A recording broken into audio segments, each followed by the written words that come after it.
This is Liberty Underground with Alex Snicker, Danielle Alexandra, and Greg Bowen on the 1787 Radio Network. Well, good morning, Tampa Bay, St. Petersburg, Clearwater, the entire world, everybody in Alpha Centauria. This is Alex, co-host. Liberty Underground, along with me, is the Duchess of Doing Stuff, my own personal Wikipedia. Tallahassee's favorite libertarian, at least when they're there. Danielle Alexandre, how are you doing? I'm doing good. Feeling good? Yeah, it was a little roller coaster of a week, but doing good. You could call it a roller coaster.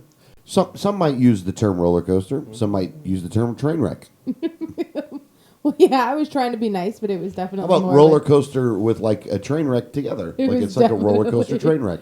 It was definitely an interesting Tuesday.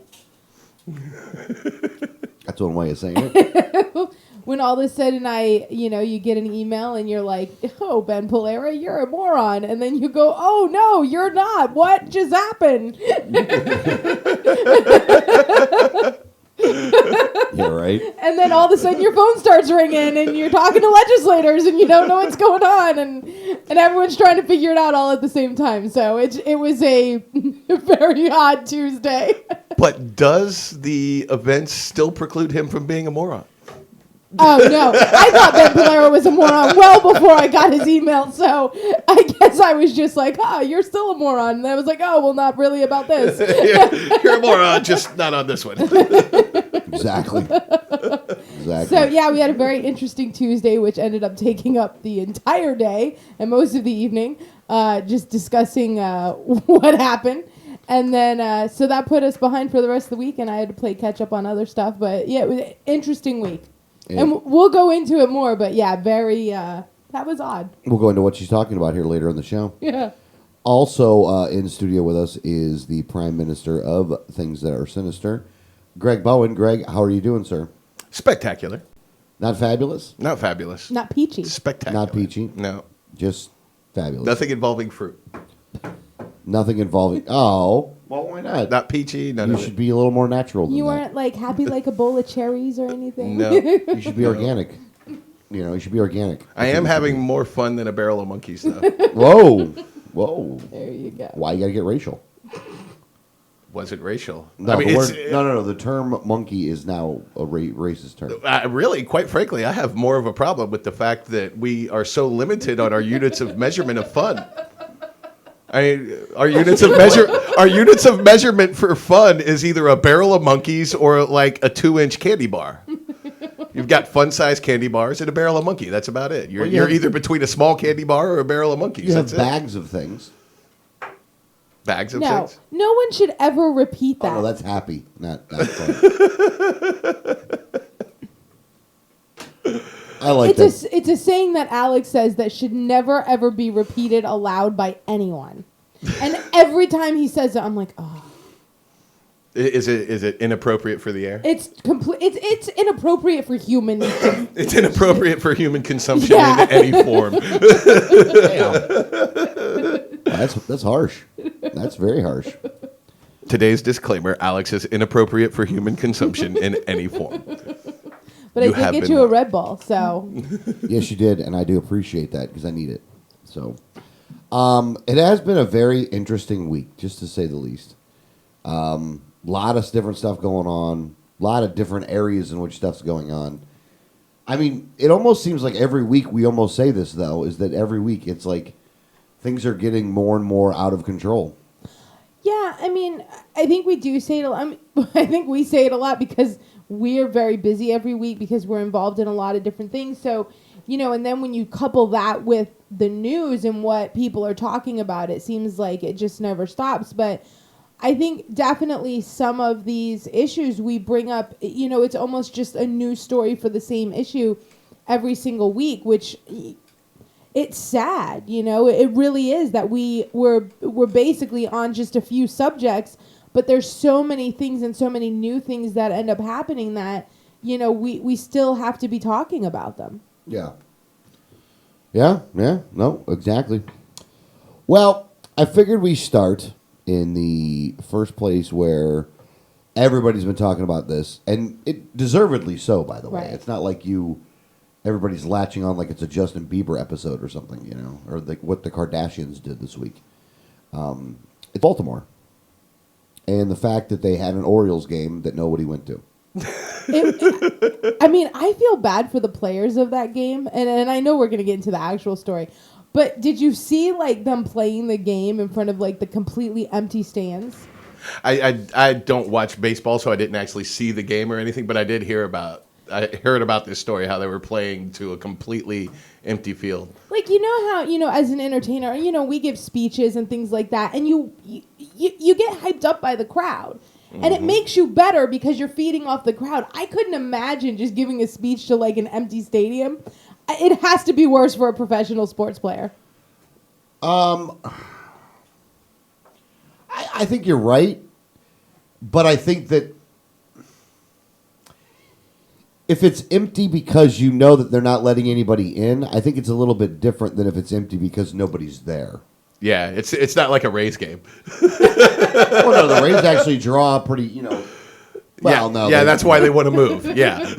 Go ahead. Make that argument. Yeah, I mean, there are certain times where there's some people in the stands, but I understand what you're saying. I mean, it was interesting, though, because you get to hear a lot more of the sounds of the game if nobody else is there. Right. You can hear the pitch whooshing. Yeah. Oh, yeah. No, you get to hear, like, when they catch it, like, you hear the smack of the leather. Yeah. I would almost say that my competitiveness wouldn't be in it.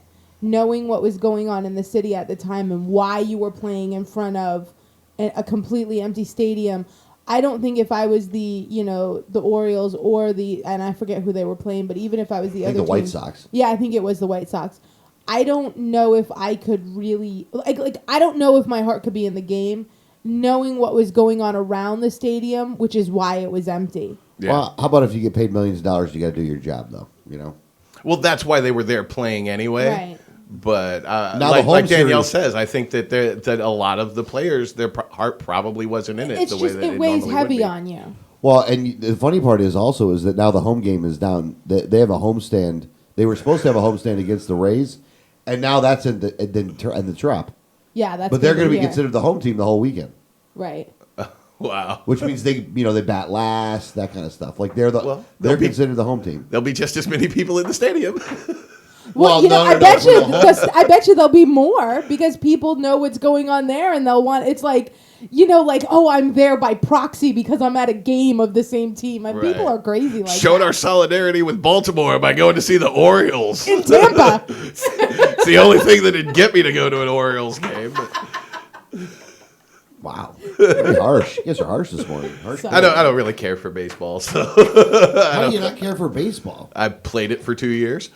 It's a boring game to play. It's even worse to watch. Oh, actually, I I enjoy watching baseball. No, I don't enjoy watching it, but obviously I'm a girl, so I had to play softball, but I loved it. I played for many years. I was an all-star second baseman. I absolutely really liked the game. So I used to watch with my grandfather. I mean, he was from New York, so everybody in New York watches baseball. You just have to. Like, it's, If you build it, they'll come. Yeah. So I like the game. I do like playing softball. Like I've played with like company softball teams Yeah. and stuff, and that's fun because you go to the bar afterwards and you get hammered. And we That's should not- do that. We should create a 1787 network softball team. Team. All right. We totally should. We'll have to recruit some listeners because the three of us can't make a team. But Yeah, we're gonna need some more than just this, yeah. Well, then who will we play against? I don't know, but you can register in the local leagues. Like, Oh, right. Like when I played with the last league that I played in with the company I worked for, we played like against a bar, different, and yeah. we at the bar it was like 2 bartenders and a bunch of like regulars, just the bar flies that go to the bar all the time. Fun. I think it would be fun. Alrighty then. So, email us if you want to be on the 1787 Network softball team. Yeah. You'll probably want to live in the Bay Area. Oh, and if you want to call the program, the number 1-800-525-4032. Refresh Telecom 1-800-525-4032. I think this is the earliest we've given out the phone numbers in a long time. That's true. yeah. Well, so Baltimore is not really a story because they had a baseball game that nobody went to. I thought it was an interesting side product of it, but know, which I'm sure most of you do, is that there was a gentleman. What was the guy's name? Freddie Gray. Freddie Gray. Let me first off say, is that anybody in the name is Freddie normally is going to get killed at some point or another. If he lives on Elm Street, then that's like the double whammy. Now, Yeah. we Yeah. did talk about this story last week. But we just briefly talked about it in the whole rundown of police brutality, Oh, yeah, stories. okay. We did actually talk about, because he had just passed away when we had brought it up on Friday. And everything hadn't popped off the way that it has at this point. Right. Things were starting to take place, but the rioting at the level that we're seeing now hadn't really started. The protests were starting. Right. Some things had gotten out of control, but what has taken place this last week is what is really the story. So Freddie dies in the cops' hands, I guess you could say. In police custody. In police custody. Yeah, in the hospital in police custody with a severed spinal cord. Yeah. Which that'll mess you up. Yeah. And he dies like a week later. And then riots just started happening in Baltimore. Now, I think the one thing that should be mentioned here is that there were riots, but there were also peaceful protests. And there were far more peaceful protests than riots. It's just, if it bleeds, it leads, and the riots get the Right. news. Well, no, and look, and it doesn't mean you should look. It doesn't mean you should ignore the peaceful protests, but it doesn't mean you should ignore the riots, especially because, look, just like we got, you have cops doing bad things on video. You have a lot of the riots. Now, the people were trying to clean up their own streets the next day. Moms would go out there and see their kids and beat the crap out of them and bring them back That home. was just the best story which was ever. which was kind of funny. It shows that they're trying. She just beat that kid. I have mixed feelings about that whole thing. About the mom and the kid? Yeah. What? Well, it's not. I don't have a problem with the fact that mom saw him and did something about him being out there. Right. That I agree with. I don't necessarily think it's a good thing for us to be all rah that this woman is beating the crap out of her child on camera. Because isn't that what we're mad at the cops for beating people down? Yeah, I think. Well, hold I on. think a mom A and cop a 17-year-old son. A cop severing your neck and a mom slapping you? Well, I understand the difference, but my further point is, maybe if she had done a little more of that before, he wouldn't be out rioting now. Hey, look, I sure. completely disagree with that. And I have seen many, many people say that. And I can tell you that especially with teenagers and everything else, you will see they will do things and the first thing you will say is, I didn't raise them to do that. Oh, I know. Because they get involved with friends that you're not seeing at school, with other people. You are not with them for a large amount of the day because of school and other social things. So you may have raised them one way, and as a teenager, they will do something completely different. This was a 17-year-old boy. You have, and as much as you, the argument of, well, if she had done something before, if she did that on live TV, I can guarantee you she had done something like that before when he messed up. But he's a 17-year-old boy. That's when they rebel and do what they want and not necessarily do things the way they were raised. Well, yeah, see, and that's my point. I mean, I have mixed feelings about this. I'm not saying that she's horrible or that, what, she's starting to be a mom now? Because I've seen that. And it's like, that's not my point. I have very mixed feelings about that. I wasn't so excited about it like a lot of people are. Like, yeah, go beat him up. And it's like, Well, I'm glad she's getting him out of the situation, though. Oh, I think absolutely. that's a good thing. Look, and there's so many different issues to go here when it comes to Baltimore. First off, I know that that there's the police findings are coming out, and I don't think any of it's really excusing the police. There's some weird things that are going on in there. And look, even if somebody, it's going to sound a little weird to say it this way, but even if somebody is trying to injure themselves, the police have a responsibility in order to keep that person strapped in and keep them down and stuff.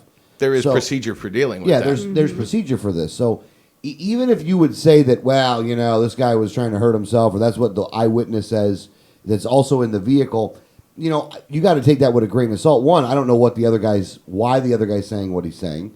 I wasn't there, so I don't really know either. But you're not going to get the benefit of the doubt anymore, police. Look, you've earned that.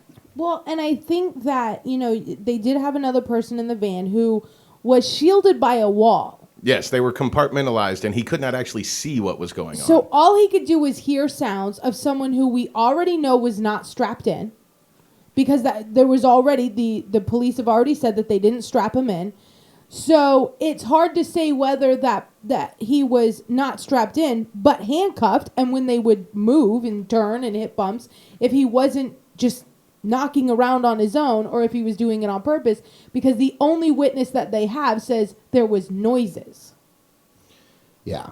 So that look, this thing has been handled pretty horribly since they picked the kid up on the bike. Yeah. And there's been failures at basically every level of government. And it is because of those failures. And again, I don't want to take away the personal responsibility of the looters, because that does, come into factor. Like, if you're going to go around and you're going to destroy your own city and loot stuff, you're wrong for doing that. It doesn't. I'm not trying to excuse any of it, but if somebody is out there looting the city, and the mayor is telling the police to stand down and let them loot, which is what, I don't care what her spin job is. Later on, she told the police to back down. That is on record. It's documented. She did an interview. She said it. Mm-hmm. She can try to say it was taken out of context, but it wasn't taken out of context. She let them riot for a night. And I believe that the reason that she did that was so she could go in there later on and feel justified in her actions when she turns the damn place into a more of a police state than it already was. You want me to read her quote? Yeah, go ahead, read it. It is a very delicate balancing act, because while we try to make sure that they were protected from the cars and the other things that were going on, we also gave those who wished to destroy space to do that as well. And we work very hard to keep that balance and to put ourselves in the best position to de-escalate. You know what? The mayor should lose her job. Period. If that's the move, if that's your call, if that's the move you're going to make, you should be fired for that. Because you should know better as the mayor that you know what the situation would be. And if you didn't know, Bless you. Bless you. and if you didn't know, you're too stupid to hold the job. I mean, let's just call it the way it is. You're too stupid to hold the job. Not that I would expect any different, considering that we realize that you are actually part of the task force that's around to federalize law enforcement. You're part of Obama's task force, one of 3 mayors. That you're doing, in my opinion, and again, this is going to sound like a wild conspiracy theory, you're doing this on purpose because you want the federal involvement in there. And you said that don't let a good crisis go to waste. And that's what she's doing. That's what she did to cause those riots in the streets. And businesses were destroyed, and people were harmed, and they were harmed because of her inaction with the police. Now, again, it doesn't excuse the people that were out there doing it, but look, the purpose of government is to protect the rights of the citizens. It's there to protect the rights. If you got a bunch of people, destroying other people's property, then you should protect them from that. Now, I understand why she didn't do it, though. She's a communist, and she doesn't care about other people's property. So, that's the problem. But then again, she thinks that all those people down there, honestly, she's racist. She thinks all those people down there are animals. Well, she treats them as such, but, I think further than that, they need the images of what's going on in Baltimore. They need that to use as an example for more authoritarianism, more brutality from the police departments to crack down on us even further. No, I definitely agree with that, but I think it's just I can't say what people's intentions were. All right, fair enough. Fair enough. I'm trying to find a reason, and I can't find any other one, though. No, listen, there's a lot of unanswered questions on a lot of the reasons why why all of these people acted the way they did. But I can't say what anyone's intentions were because I don't know that, and I'm not going to speculate on what they intended to do. I know what it looks like. I know that it looks like we have police forces all over the country that are harming individuals, and that we have to, as citizens, start looking into our own police forces and making sure that this doesn't happen in our area, because this is obviously a systemic problem inside law enforcement. Yeah. Everybody keep your cameras handy, and every time you see the police interacting with someone, record it. Yeah. It's the best advice I can Every damn time. And you know what? The police have earned that. Have earned it. You've earned Right. it. Whether you want to admit it or not, you've earned it. I mean, again, I don't think that. Look, I don't think they should be going after people. I don't think they should be rioting in the streets. I think that all that stuff is very counterproductive. I don't think it helps out the situation at all. However, with that being said, Baltimore is very much like Detroit and Chicago and a couple other cities in this country. And this is another thing that needs to, in my opinion, another thing that needs to be mentioned. You know, Democrats have been in control of these cities for a long, long time. The people that believe in the welfare state, the people that believe in the social programs from cradle to grave, the mandatory ones from cradle to grave, the ones where we're going to make you pay for it no matter what, the gun control, that's all been stuff that these guys have done. They haven't decreased any of the laws either, so they believe in all the law enforcement and all the laws that are out there. These people believe in all these things. They believe in the regulations of business that have point where in a black community all you got is liquor stores and pawn shops. They're the ones that have set up the situations so that it is more advantageous for the individual to have a bunch of kids, not have a husband around, and just be able to pop them out because you get paid more money from the state if you do that. They've created the socioeconomic conditions that basically keep these people in these neighborhoods the way that they are. They're the ones that have created the system in which more people get arrested, and then once they get arrested and they get a felony on their record, it has a hard time to getting the job because economically there's not a whole lot of jobs in the area. Now, the reason there's not a whole lot of jobs in the area is because it's so damn hard to open up a business other than a liquor store or a pawn shop. You know, they're the ones that have created the welfare state. They need to take ownership of this. Like, this ain't... Look, I'm not saying that Republicans don't have some of the don't share some of the burden here, because when it comes to a lot of laws and law enforcement stuff, the Republicans definitely do. But the Democrats, you guys should. This is your animal. I know you guys want to make this a race thing, but when there's black people in charge, how can you really call them racist? Like, there's black cops, the mayor's black. The city council's all black. The president's They're all black. Democrats. Right. The president's black. How can you call this a race problem? Because it's not. It's a...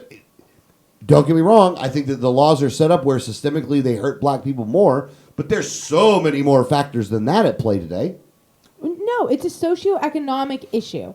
And the problem is you know, when you just take the instance of this person, Freddie Gray, he grew up in a very poor neighborhood, ended up in a situation where him and his sister were exposed to long-term lead paint exposure in their property because they had to take whatever property was around, and ended up with a slumlord. He had a decreased mental capacity because of it. And these are all documented things. And there's a large court case that happened over this one person. Now you have someone with decreased mental capacity because of long-term lead paint exposure, because of a slumlord in the area, who now has prior arrests, you know, for small things like narcotics and stuff like that. And now you tell this person as an adult they need to go get a job. Well, who's going to hire them? So what do? Continue crime, continue staying in the area that they're in because they can't get out. But these are all systemic problems. Yeah. That's not to take away from the personal responsibility for people. And I totally understand that. So I'm not trying to make a new program for them. I'm trying to get rid of some of them and letting them just be able to be, to have opportunity themselves. That's the problem, is that too many people have looked at these people in these communities like this as basically animals, and it's on the left and on the right. And I blame the left more than the right on this. I think they're the bigger racists.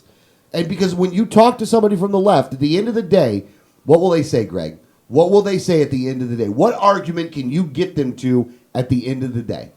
Well, that they don't trust people, and that they would rather put the responsibility on someone else than do it themselves.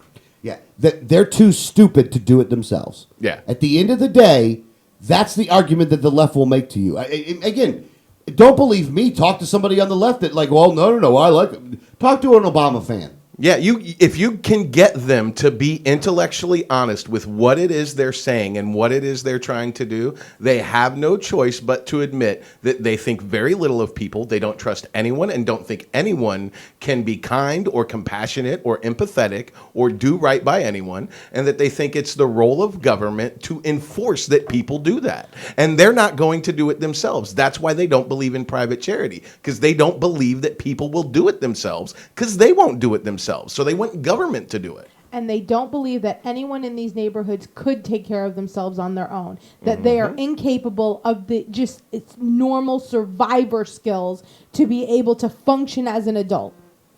So basically, you're calling these people stingy racists. Yeah. Just thought it was funny. Sorry. Thought it was actually kind of funny when you take it down that road. You're like, well, yeah, there you go. I also think that the real solution. Let's talk about the solution. Everybody, look, Baltimore's been played all week long. We've already dedicated almost a half hour to it. Let's talk about the solution, though. The solution, I actually think, is pretty simple. It's very simple. I don't think that anybody that's in charge right now is even going to remotely do it, but I think that the solution in and of itself is actually pretty simple. And the first solution is that you need people in charge that are going to view these other people as human beings. A mindset change to view these people as human beings is probably the first thing that you should do.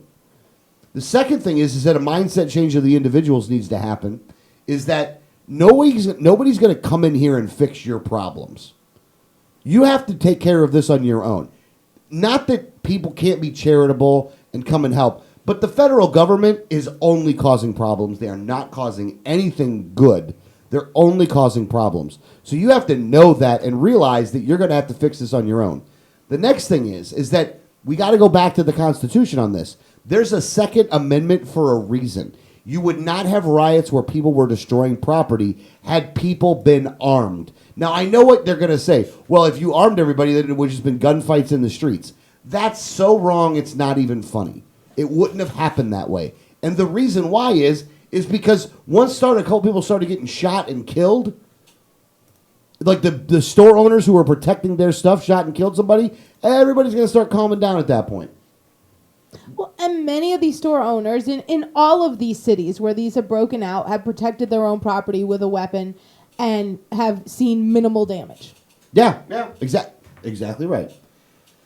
The other thing is that people have to realize that the drug war, the war on drugs, is a culprit here. And that because you look at most of the stuff that guy got arrested for, 80%, if not 90% of that stuff that he got arrested for was drug related.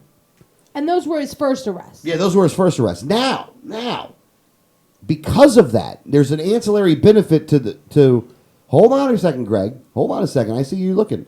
There's another thing. The guy did commit some crimes that had a victim.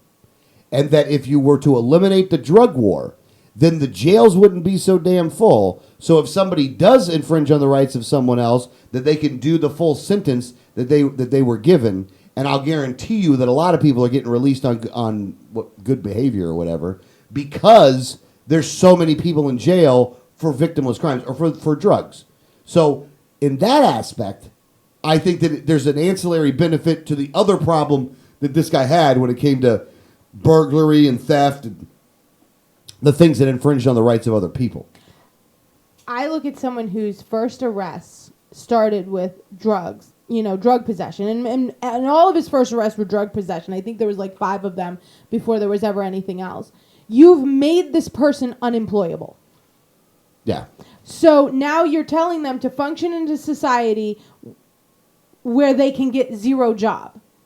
And then you want them and don't expect them to do anything else that has that is a victim crime. Well, look, and the Democrats that are in charge of that city and the Democrats that are in charge up in Washington, D.C., those people didn't want this guy to have to make it for themselves because all they would do is create another social program to give this cat a little bit more money. So the times that he's not in jail, that the government's paying the bills. And the government's paying the bills while he's in jail, too. Go ahead, Greg. You're looking funny.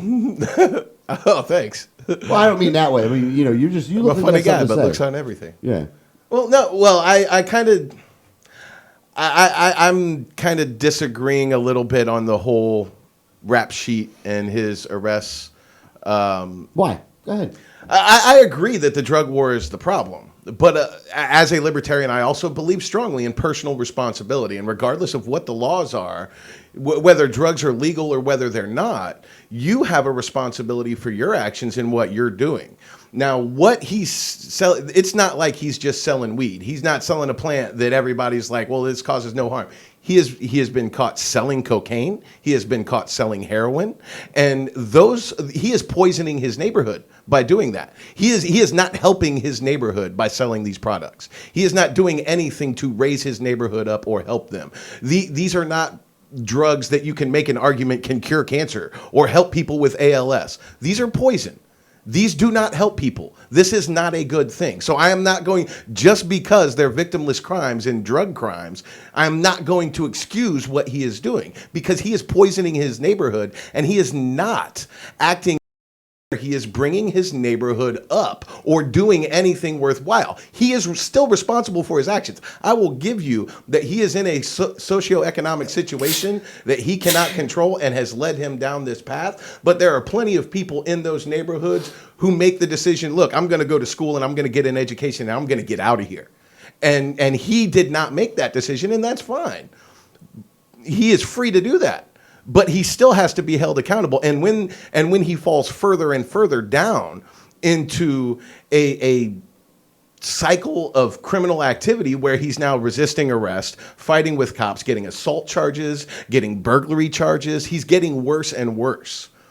So I'm not going to excuse this criminal record because most of them are victimless crimes, because really they're not, because he is poisoning his neighborhood. No, they're poisoning themselves. He's selling them the product to do it because it's on his neighborhood to buy the product or not. That's like saying that we should ban McDonald's or put McDonald's in jail because they're selling a product that is harming the community. I'd argue McDonald's is poisoning McDonald's the neighborhood, doesn't. McDonald's. They're not selling something that's illegal. McDonald's propaganda. No one disagrees with McDonald's propaganda and has a problem with them talking people into buying Big Macs, but there is a level of culpability there as well for them. McDonald's has to advertise more to sell their product than the guys and the drug dealers. I don't know. Maybe I'm the only one in the room who's ever dealt with street level drug dealers, but they're not just standing there waiting for customers to show up. They do actually push this on people. There's a reason why they have gotten the moniker of pushers. But just like it's their responsibility to get out of that neighborhood and go to school and everything else, it is every single person that bought from them. It's their responsibility to not take the poison. I do. He's not poisoning. But you're taking it off of his shoulders and now putting it on them. He's responsible for doing that. No. I do think that Greg has a point. I do think there's a point to be made there that he is doing some things that is hurting the community. But I will say that, look, it takes two to tango in all of these situations. I mean, it really does. At the end of the day, it takes two to tango. Look, and these drugs have good profit margins because they're illegal. I mean, cocaine gets you a better profit margin because it's illegal. And people like it. People will do it. They'll get more hooked on it. They'll keep it going. So it's, again, there's no easy answer here, and there's no one fix. But getting rid of those laws, though, would be a net benefit, not a net negative in those situations. And in addition to that, when you do something that does infringe on the rights of another, that you have the ability to get further in jail. But there's more solutions than just this, though. I wanted to talk about a couple more pieces of the pie here when it comes to the solutions, other than the drug war, because we could all agree on the drug war part. Overall laws that are victimless crime laws, a lot of these laws should be just eliminated off of the books. It should be, like, here's the thing. How can I say? I wonder what the right way to say this is. I think that charity and people helping one another are also a vital part of the solution here. Mm-hmm. So I don't want to take away from that. Like, I know a lot of people, especially Democrats and stuff, will view the government coming in and providing money for Section 8 housing and education and things like this as them helping. Like, this is the charity. You know, and being a stubborn person who wants somebody else to do your work for you, I can understand why you would say that, right? But the real, and let charity actually happen. And this Section 8 housing and stuff is worthless. Those homes and the values of those homes, completely worthless. Let the market tank and let these people buy these homes. And so instead of being in Section 8 housing, they actually own the property that they're living in. Because if you own the property that you're living in, then you'll take much better care of it when you actually have a little bit of, skin in the game here. You know what I mean? Change that thing around as well. And in addition to that, let people go in there and help people. And let it be voluntary. It will happen. I promise you.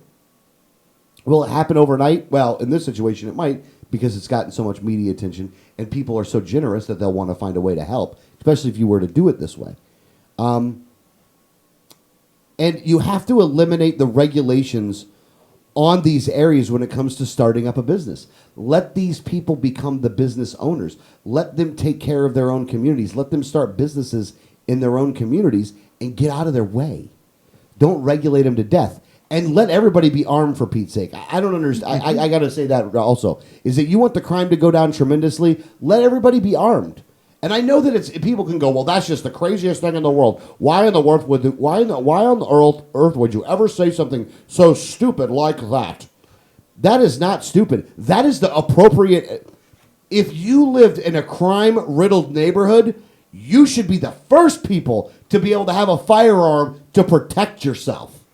I mean, because here's the thing. You ain't going to stop the criminals from having guns. That's the stupid thought. If you think, well, we'll just make sure that the criminals don't have weapons, you're a moron. You are a complete moron because you already have those laws on the books now. Look at what happens in Chicago. You should lessen the restrictions that people have when it comes to owning a firearm, not increase it. And if you want a government program right now, how about a government program where you take, adult males, that are living in these houses and give them a damn gun? That's probably a pretty damn good idea right now, because if they can protect themselves, then there's going to be a lot less crime. I don't know. Maybe I'm crazy. Believe it or not, Michael Moore agrees with you now. Yeah. Did you see that? Oh no! What did that fat bastard say? Oh, you're gonna like him now. I don't care. think. There's nothing about Michael Moore has changed his tune, and he now sounds like Ron Paul. Yeah. Okay, here's 2 tweets from him from April 30th. First tweet: here's my demand. I want every African American currently incarcerated for drug crimes or nonviolent offenses released from prison today. Next demand: disarm the police. We have a $250 million Second Amendment guns in our homes for protection. We'll survive till the right cops are hired. I'll have to rethink both of my positions.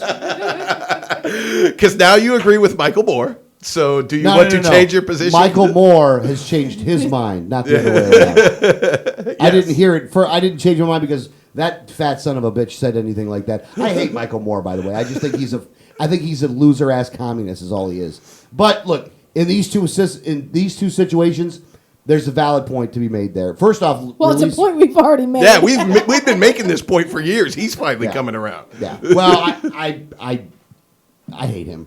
I can't even in good conscience just say anything nice about Michael Moore. It's, I hope he has another cheeseburger, and that's the one that has the artery killer.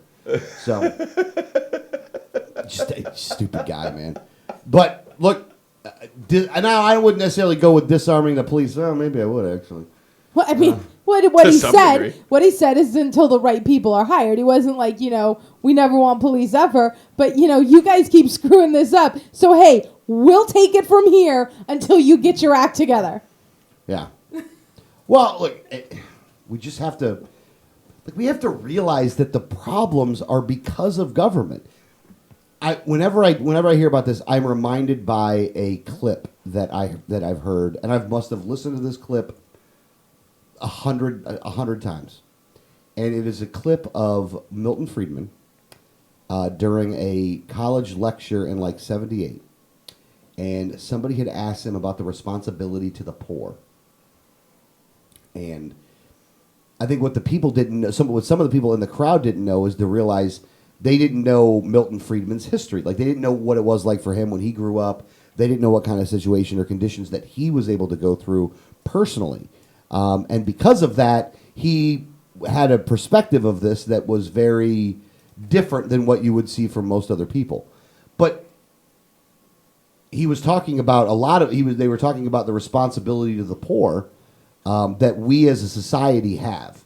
And what Milton's point when he said it was, and honestly, I wish I had the clip ready because it's such a beautiful clip. Matter of fact, Greg, if you could look up responsibility to the poor, like I can't say it better than he can.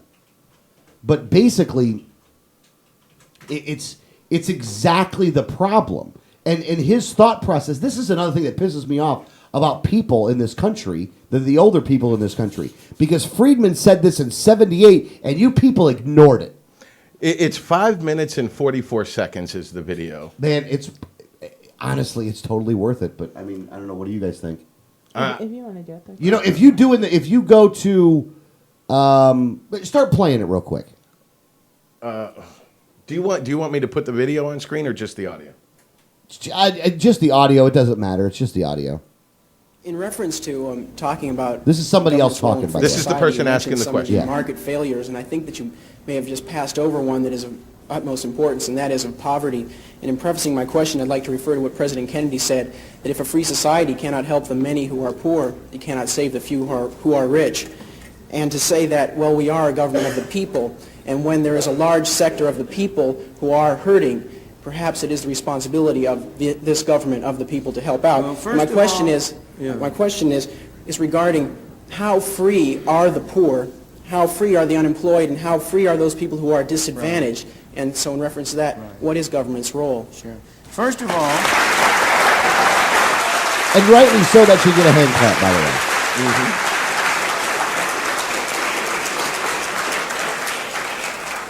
Mm-hmm. I'm glad to see one vote for the poor. First of all, the government doesn't have any responsibility. People have responsibility. This building doesn't have responsibility.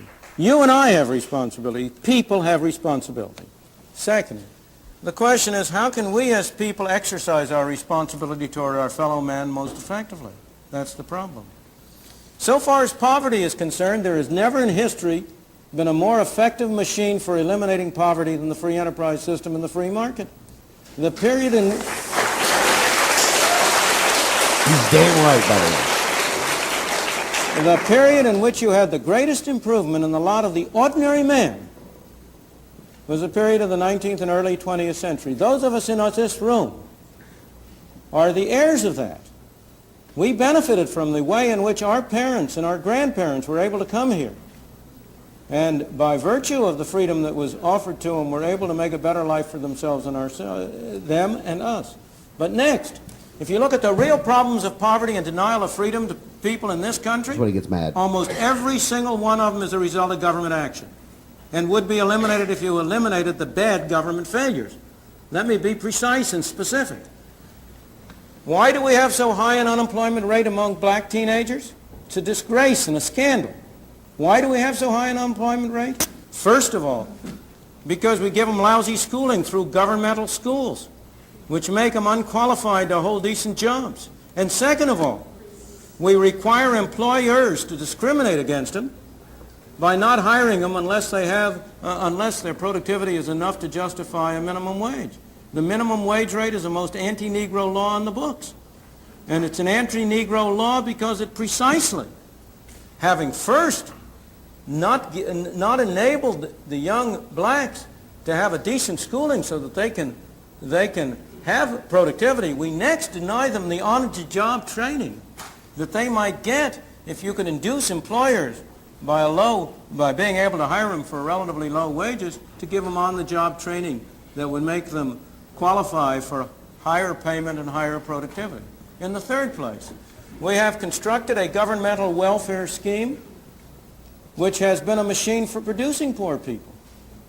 We have induced people to come under control of welfare. I'm not blaming the people, don't misunderstand me. It's our fault for constructing so perverse and so ill-shaped a monster as the whole set of welfare programs we have under which we encourage people, families to break up, we encourage people to move from one part of the country and come to another, under which we have, in effect, made many people poor. And yet, when all this is said and done, have I ever been where? Welfare or poor. I have certainly, of course, more so than most of the people in this room. He was asked if he's ever been on welfare or poor, for the people who couldn't hear that. Oh, and he's about to answer the question now. He's going to give 2 answers that are the best.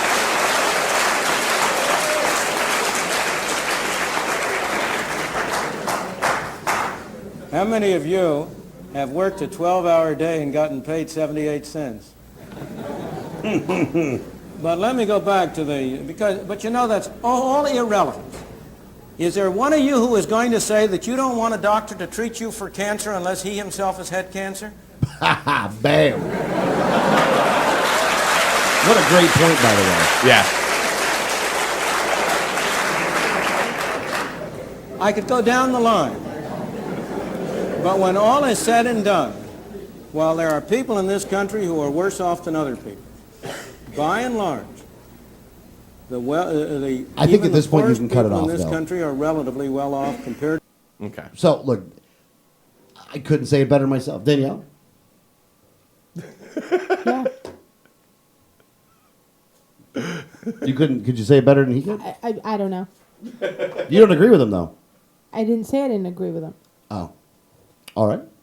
And I'm going to post that video up to our Facebook page for... Yeah, that's a great video. Honestly, it's one of those things where I've watched that so many times it's not even funny. Because I just think that it answers... there's so many different questions that it answers there. There's so many different solutions, I think, that are kind of presented there and laid out in a way that only Milton Friedman can do. So I really like Friedman. I think I like him a lot. You don't really, though, do you? I don't listen to videos and speeches and stuff. I mean, if I'm there, I can engage because I can watch a speaker and things like that. But watching things back, it loses my interest. Like 5 minutes, I was done at 45 seconds. I don't have the attention span for it. Oh, sorry to hear that. All right. Well, look, we've kind of played out Baltimore here to the nth degree. Do we want to go with same sex or the Sanders?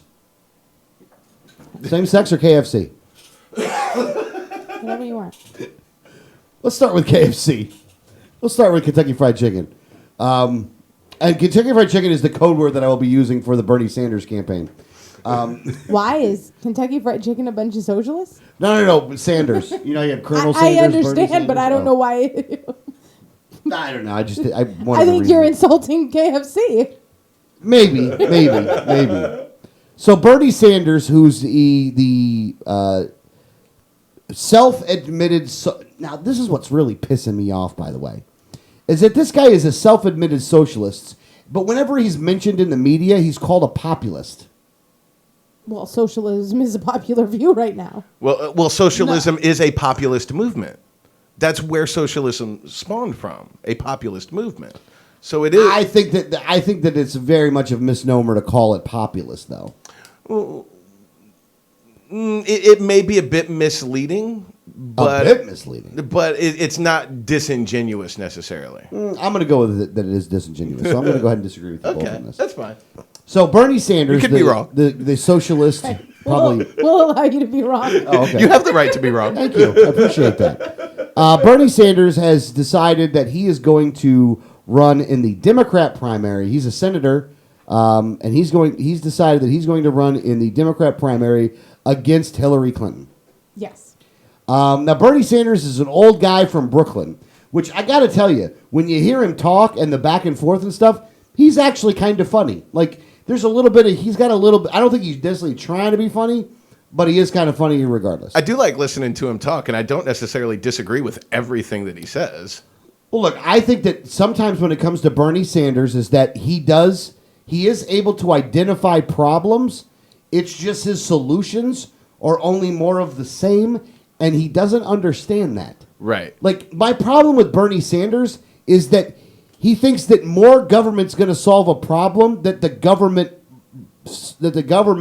broke anyway. And I think his disingenuous part is that he blames the private sector for problems that the government created. Yes. And I think that's where Bernie Sanders is very wrong, and I think disingenuous in some of that stuff. Now, I just think he has a twisted view of government on some of these things, and a twisted view of the relationship between corporations and government. However, I don't. Maybe Bernie's probably more of a look. If there's guys that are honest or dishonest up in Washington D.C., I would probably put him in the top 1% of the honest people, though. Absolutely. Yeah, he's wrong, but he's honest. He totally believes what he's saying. Right.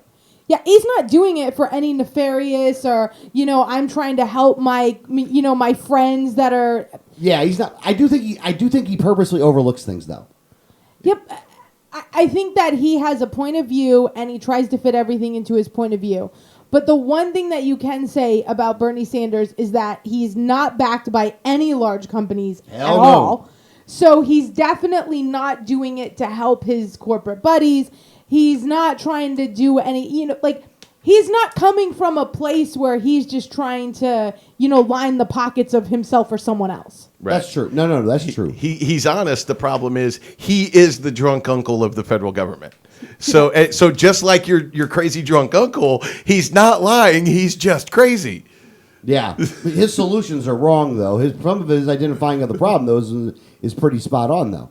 You know what I mean? The corporate / government control of a lot of these things is definitely a problem. So he's decided that he's going to run for office, and he's decided that he's going to run in the Democrat primary, and he's going to run against Hillary Clinton. Now, Bernie Sanders and Hillary Clinton is not really much of a contest. Like, it ain't like Bernie Sanders can beat Clinton in that primary. I mean, let's just be honest. I mean, do you guys think that there's any scenario in which Bernie Sanders beats Hillary Clinton for the Democrat primary? If Hillary Clinton gets on a plane with Buddy Holly and the Big Bopper And dies. and dies, You're saying there's just a chance then? the only chance Because there's still a good chance that Hillary would still win that.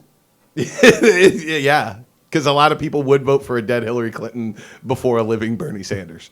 And that's not to discount Bernie Sanders. No, listen, I think that there is going to be a small group in the Democrat Party that are going to be very happy. I think you're going to see, what this will do? Will keep a lot of Green Party people who would normally be in the Green Party will actually switch over to the Democrat to vote for him in the primary. Yeah. Because he is much more aligned Green Party than he is Democrat. And I think that's what you'll see is you'll see some infusion from the Green Party, which, I mean, their numbers aren't that big. So, I mean, it's not going to make a big, huge difference in the numbers.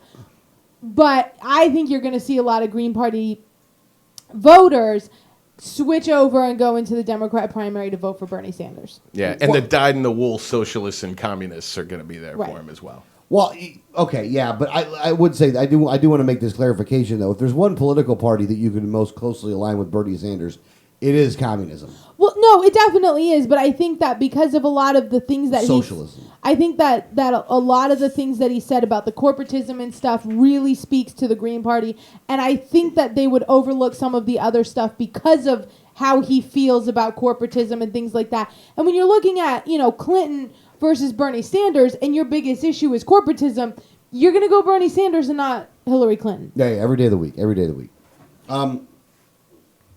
So it'll be nice to see, it'll be interesting to see what happens. And I don't think Bernie Sanders is the only one switching over, by the way. And I think this does lend itself for a more moderate Democrat to run as well. Like, you have somebody that's more moderate, not like a Clinton corporatism moderate, but a moderate in like a, I don't know. I wouldn't know the right Democrat to even try to show as an example there, but I think that there's room for another Democrat that's more of a moderate Democrat to get into the race. One that kind of takes some of the stuff that Bernie Sanders says and some of the stuff that Clinton says and kind of mash them together like a mashup. There's like a Clinton Sanders mashup. Well, that's that can happen. probably Elizabeth Warren. Somebody not so far and not so disingenuous and not such a liar though. I mean, the problem with Elizabeth Warren though is that she's just a complete liar. I mean, you start from on her entrance exams where she's talking about how she's an American Indian and she ain't even close to an American Indian. You know what I mean? Let's start there. Or the second thing that she's going to rail against education and how expensive it is and how she basically robs schools. I mean, she doesn't rob them. She does get them to agree to pay her an exorbitant amount of money for doing nothing. But in the spirit of the law, that chick might as well just use the gun for the money she's making in schools at the expense of the students. And the fact that she actually caved on the Fed. So at the end of the day, she actually supports the Fed. So she supports the corporatism. Again, Elizabeth Warren, disgusting human being right there. I got to tell you, there's some people I hate. Elizabeth Warren is probably up there. I would definitely rather have Bernie Sanders than Elizabeth Warren every day of the week. Well, I think you're going to see Hater. I think you're going to see probably another Democrat senator who is probably a little unknown and doesn't carry the baggage that any of these other ones do. And I think you're going to see them jump into the race just like we saw in 2008. So I think that, I would be on the lookout for a name that you just don't know yet, that you haven't really heard of. Although I really want to say that if I was to pick a Democrat that I'd want to see in the race, I would pick Hank Johnson. Only because I think it would just be the funniest thing to hear him be like, in Hawaii you might tip over too. That would be funny. That would be funny. I'm really pulling for Hank Johnson running in this race. I think that Bernie Sanders' hair is baggage, by the way. So I'm just going to say that right now. I think it's going to be a problem. He needs to get that worked on. And I wouldn't vote for one of these guys. They're all or girls. Well, actually, I think Hillary Clinton probably closer to a man than a woman at this point. But I wouldn't vote for any of them, though. Here's an article of potential Democratic presidential candidates in Is Hank 2016. Johnson on it? No, unfortunately. Damn it. I'd like to get him on there. Obviously, we've got Hillary and Bernie, who are the only two who have officially announced. Other potential candidates include Jeff Boss, Robbie Wells. Robbie Wells has already declared and has been running for a year. Yeah. As a Democrat? Yeah. Yeah. When we saw him in Atlanta, he had already switched over. He's running as a Democrat. Yeah, he it does say here he was candidate for the 2012 presidential nomination of the Constitution Party, and he basically never stopped campaigning, just switched parties. Right, he just kept going. Yeah. Also, formally exploring a candidacy, which is these are people who have formed an exploratory committee, a PAC or 527 organization. Lincoln Chaffee, Martin O'Malley, and Jim Webb.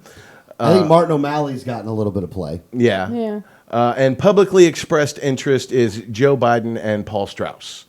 Joe Biden. Talk about a drunk uncle, by the way. Other potential candidates, these have gotten speculation and such. Al Gore, Danelle Malloy, Jack Markle, and Chris Murphy. So that notice that Elizabeth Warren is not mentioned anywhere in here. I don't think people who even are Democrats are looking at the possibility of her being a viable candidate. Well, I hate to be the person to defend her because I hate her. But one of the reasons that she's not on the list, though, is because she's been so adamant that she's not running. That's and I think true. she's been, I think that's the one thing she's actually telling the truth about. I don't think she's going to run. I don't think she is going to run either. And there's a boy. And Robbie Wells, oh boy, you want to talk about a guy that's perfect for the Dems. What a jerk off. Yeah. I got nothing for we that don't guy. even have time for my Robbie Wells story. Yeah, we do. It's not a hard break. Oh, that's true. So we were in Atlanta, and Robbie Wells was giving a speech, and he's running for president. Now we got there, and I didn't go into the area where they were having any speeches, so I could hear a speech coming from inside there, but I never went to look at the person or see who that was. It was just a speech of someone who was running for president. I don't care. So later on that night, me and in the afternoon. No, by the time I went to the pizza place, it was nighttime. It was dark. Okay. So later on that night, and it was probably just getting dark, but later on that night, we went over, me and Brian from Rebel Inc. went over. Drummer from Rebel Inc. Yeah, go over to this pizza place. I'm hungry. We go down to this pizza place. We order a couple pizzas, and we're sitting there waiting. And this big guy comes in with these other two This entourage comes in. Like this entourage comes in. Me and Brian are talking at the table. And So all of a sudden he comes over and he's like, so did you like my speech? And I'm kind of like, no, I don't know. Who are you? And he was like, I'm like, I don't even know who you are. He's like, I'm Robbie Wells. I'm running for president. I'm like, oh, well, good luck with that. So I continue to talk to Brian. And he was like, well, and I'm like, is there something I can help you with? Are you here to take our drink order? He's like, well, I'm running for president, and this is what I believe. And I'm like, oh, Robbie Wells. Yeah, I think we called you to have you on the show one time, but you never called us back. And he was like, oh no, what are you talking about? And I'm like, I don't know. And he goes, well, that show with Alex Snicker. And I'm like, yeah. And he goes, well, I emailed him several times. And I'm like, well, that's funny because I get his emails and I never saw one. Well, I'm going to email you back. And I'm like, oh, okay, well, great. I'm really over you even being on the show. So can I get back to my conversation? Okay. And he walked away and Brian's like, that was the best ever. You know what, man? I got to tell you, I almost get offended when somebody says they're going to run for president. Yeah. Like, I almost get offended. I really do. You know why? Because most people that say they're going to run for president should not be running for president. Yeah. And it goes along with Democrats, Republicans, Libertarians. I mean, mind you, most of them.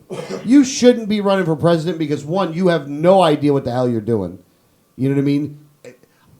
Look, I'm a person that actually does want to see somebody have some executive experience if they're going to run for president. It's why I actually like Gary. One of the reasons I like Gary is because, look, you were a 2-term governor in a state.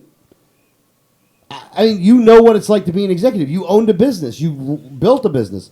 So you know what it's like. I like that. Like, if you're a senator, you're a legislator, not an executive. I mean, there's a difference there. Mm-hmm. You know what I mean? Now, don't get me wrong. I think that you can just be a senator and then run for president. I'm not saying that you shouldn't do that, but these people that are like, I'm going to run for president. You know what I mean? Like even libertarians that are like, I'm going to run for president. Well, how are you going to go get the vote?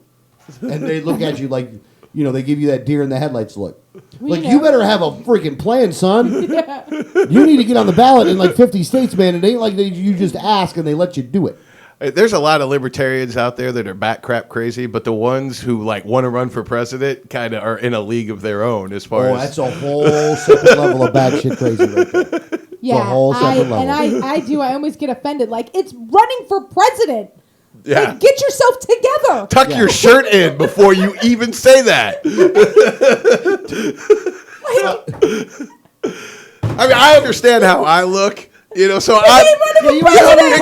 I'm not saying I'm going to run for president. So it's like, it's okay for me to like, I mean, I've joked about how I look and how I dress before on the show. I dress so like nobody mistakes me for employed no matter where I go. You're not going to catch me at a Target and think I'm a Target employee. You're not going to think I'm employed when you see me out and about, quite frankly. But I'm also not saying I want to run for president. And when you look like me and dress like me and say you want to run for president, it's like a comedy routine or something.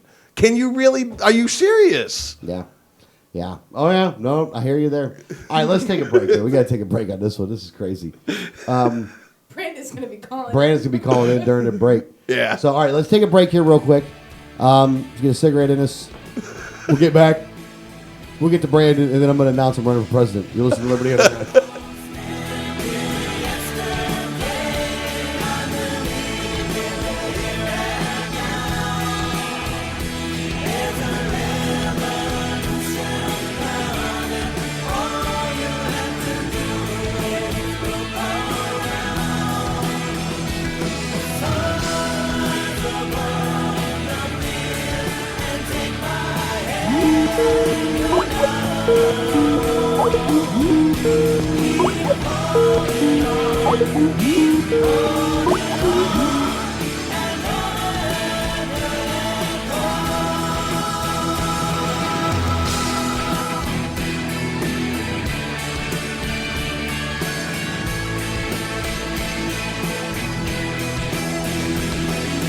Hi, this this is Gary Johnson, and you're listening to the 1787 Radio Network. Join with libertarians from across the Sunshine State as we gather for the 2015 Libertarian Party of Florida State Convention, scheduled for June 5th through the 7th. The LPF State Convention will take place at the Quality Inn and Suites Conference Center in historic Newport Richey, Florida. Gary Johnson is the keynote speaker for the convention. Other speakers in attendance include Ben Kokesh, Tony Stiles, and more. For more information, visit the website at lpf2015.com. Once again, the website address is lpf2015.com. Liberty starts with a like, facebook.com/Liberty Underground. If you received a ticket in Florida, contact Oropesa Law Offices, 800-774-9883 or tacklemyticket.com. Attorney Oropesa understands the stress associated with being charged with a traffic ticket. In many non-criminal ticket cases, there may be no points, and no traffic school. Attorney Oropesa handles criminal violations, DUI, and license suspension matters.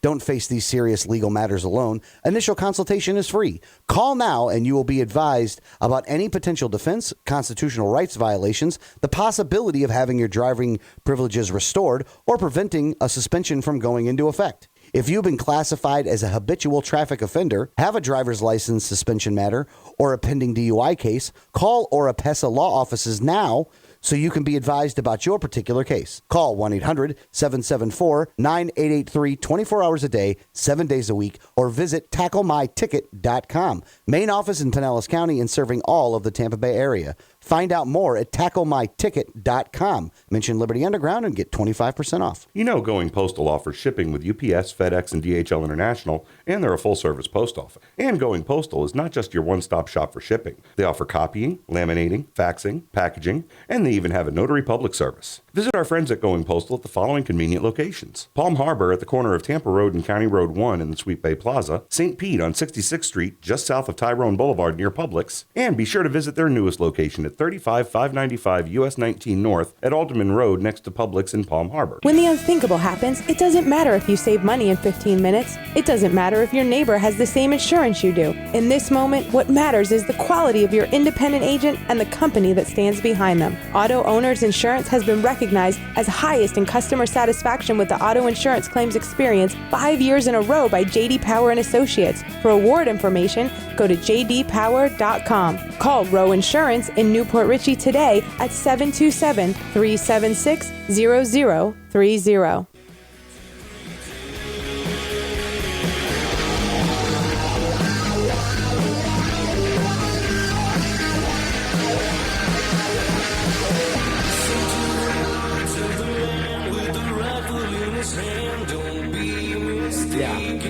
I wouldn't mind talking to I talked to him during the camp. Oh, this is Alex. Welcome back to Liberty Underground. All right, let's give Brandon a call. Let's get this thing going. Okay. Presidential candidates and libertarians. It's funny as all We get out. went to break talking about all the past presidential candidates for the Libertarians. God, I really wish that Harry Brown would have been able to make it like another 20 years. Oh, gosh. That's, honestly, if Harry Brown was here today, he would be my number one pick every single time. Yeah, he was good, man. He was good. Like, he was delivering the message that if we would have had more of the internet age when Harry Brown was around, it would have been better. Yeah, no, definitely. I loved Harry Brown. Like we said, there's just been some interesting characters that have run for president. And, the one good thing about Gary is that, after a libertarian running for office, for president, it seems like they kind of lose their mind a little bit after that. Oh, we really picked the wrong guy. When we picked Bob Barr. Yo, that was bad. I didn't vote for Bob. I just couldn't vote for Bob Barr. I couldn't do it. Hey, Brandon. Yeah, I mean, literally, I went to one of the conventions afterwards, and there was a motion on the floor for the Libertarian Party to apologize for Bob Barr and Wayne Allen Root. I actually would have. I would have voted for that. You were there for that. Yeah, no. In 2008, I literally sat in a voting booth looking at my ballot. I've never voted for one of the major party candidates for president ever. And I just sat there staring at it, and I'm like, I can't do this. I can't vote for Bob Barr. So I just, after a while, I'm like, I'll just skip it and go to the rest and then come back. And I'm staring at this blank presidential one, and I'm like, I just can't do it. And I turned it in without voting for anyone for president in 2008. I couldn't do it. Well, there's not a NOTA, but you kind of did the. I did the NOTA. The NOTA you could do. I was like, I can't do this. She undervoted. Which is undervote. So, But on the line with us is a gentleman who's not running for president, but still probably has his shirt tucked in, though. and that is Brandon from the Global Dispatch. Brandon, how are you doing, sir? I do not have my shirt tucked in. I am not running for office, so I'm not sure I'm a whole lot good to you today. He's probably not even wearing a shirt right Brandon, now. you're good. You are good for us. No, yeah, sure. It looks like I get carried away there, Greg. What, you think I'm some sort of green? You think I'm some sort of Green Party guy? That's not right. Get out of here with that hippy dippy baloney. Get out of here with that. All right. So the first thing we did want to ask you is, because we did spend a lot of time talking about Baltimore in the first hour. What do you have a take you want to give on the Baltimore situation? I'll say this: the biggest thing I think that has been the fallout for me has been how much of an opportunity it's been to talk to people about this crisis on a larger scale. A lot of folks don't realize the George Soros money that has really kind of become public about what was happening with Ferguson. They didn't really know about the criminal record of Freddie Gray, how the media was really ignoring, who this guy is. And really, to be honest, by the way, we're still not really calling for what actually happened to Freddie Gray. So we've kind of lost the concept here of, can we actually force the Baltimore police to actually talk more openly about what actually happened to this man? So that's really kind of been the fallout for me and our circle of things. As far as the press goes and all that, we just know it's already been hijacked. It was hijacked within 36 hours. I think it's quite a tale of our society, where we've come when our president had the words that he spoke. He seemed very exasperated and frustrated. The Major League Baseball rolling over and having a game with empty stands, and then, sending a game to Tampa, forfeiting an entire series. I mean, just everything about it is just, really to show that America doesn't have the same kind of backbone and spine on different issues and how they're going to handle certain things, what their response is going to be compared to 30 years ago, 50 years ago, 70 years ago. So I think that is really kind of the tail of the tape, at least for now. Yeah, no, it's a good point. Now, the other thing we did mention was Bernie Sanders running for president, and I really am interested in hearing Brandon's take on Uncle Bernie. On Uncle Bernie running for president. Well, I will say this. I mean, similar to Dennis Kucinich, I've always respected Bernie Sanders because he's honest. If you're going to be a socialist, at least just be honest about it. Be an outright socialist. Wear the badge on your shirt and just say what you're going to do, say what you believe, what you want to have done. And Bernie Sanders has pretty much done that most of his career.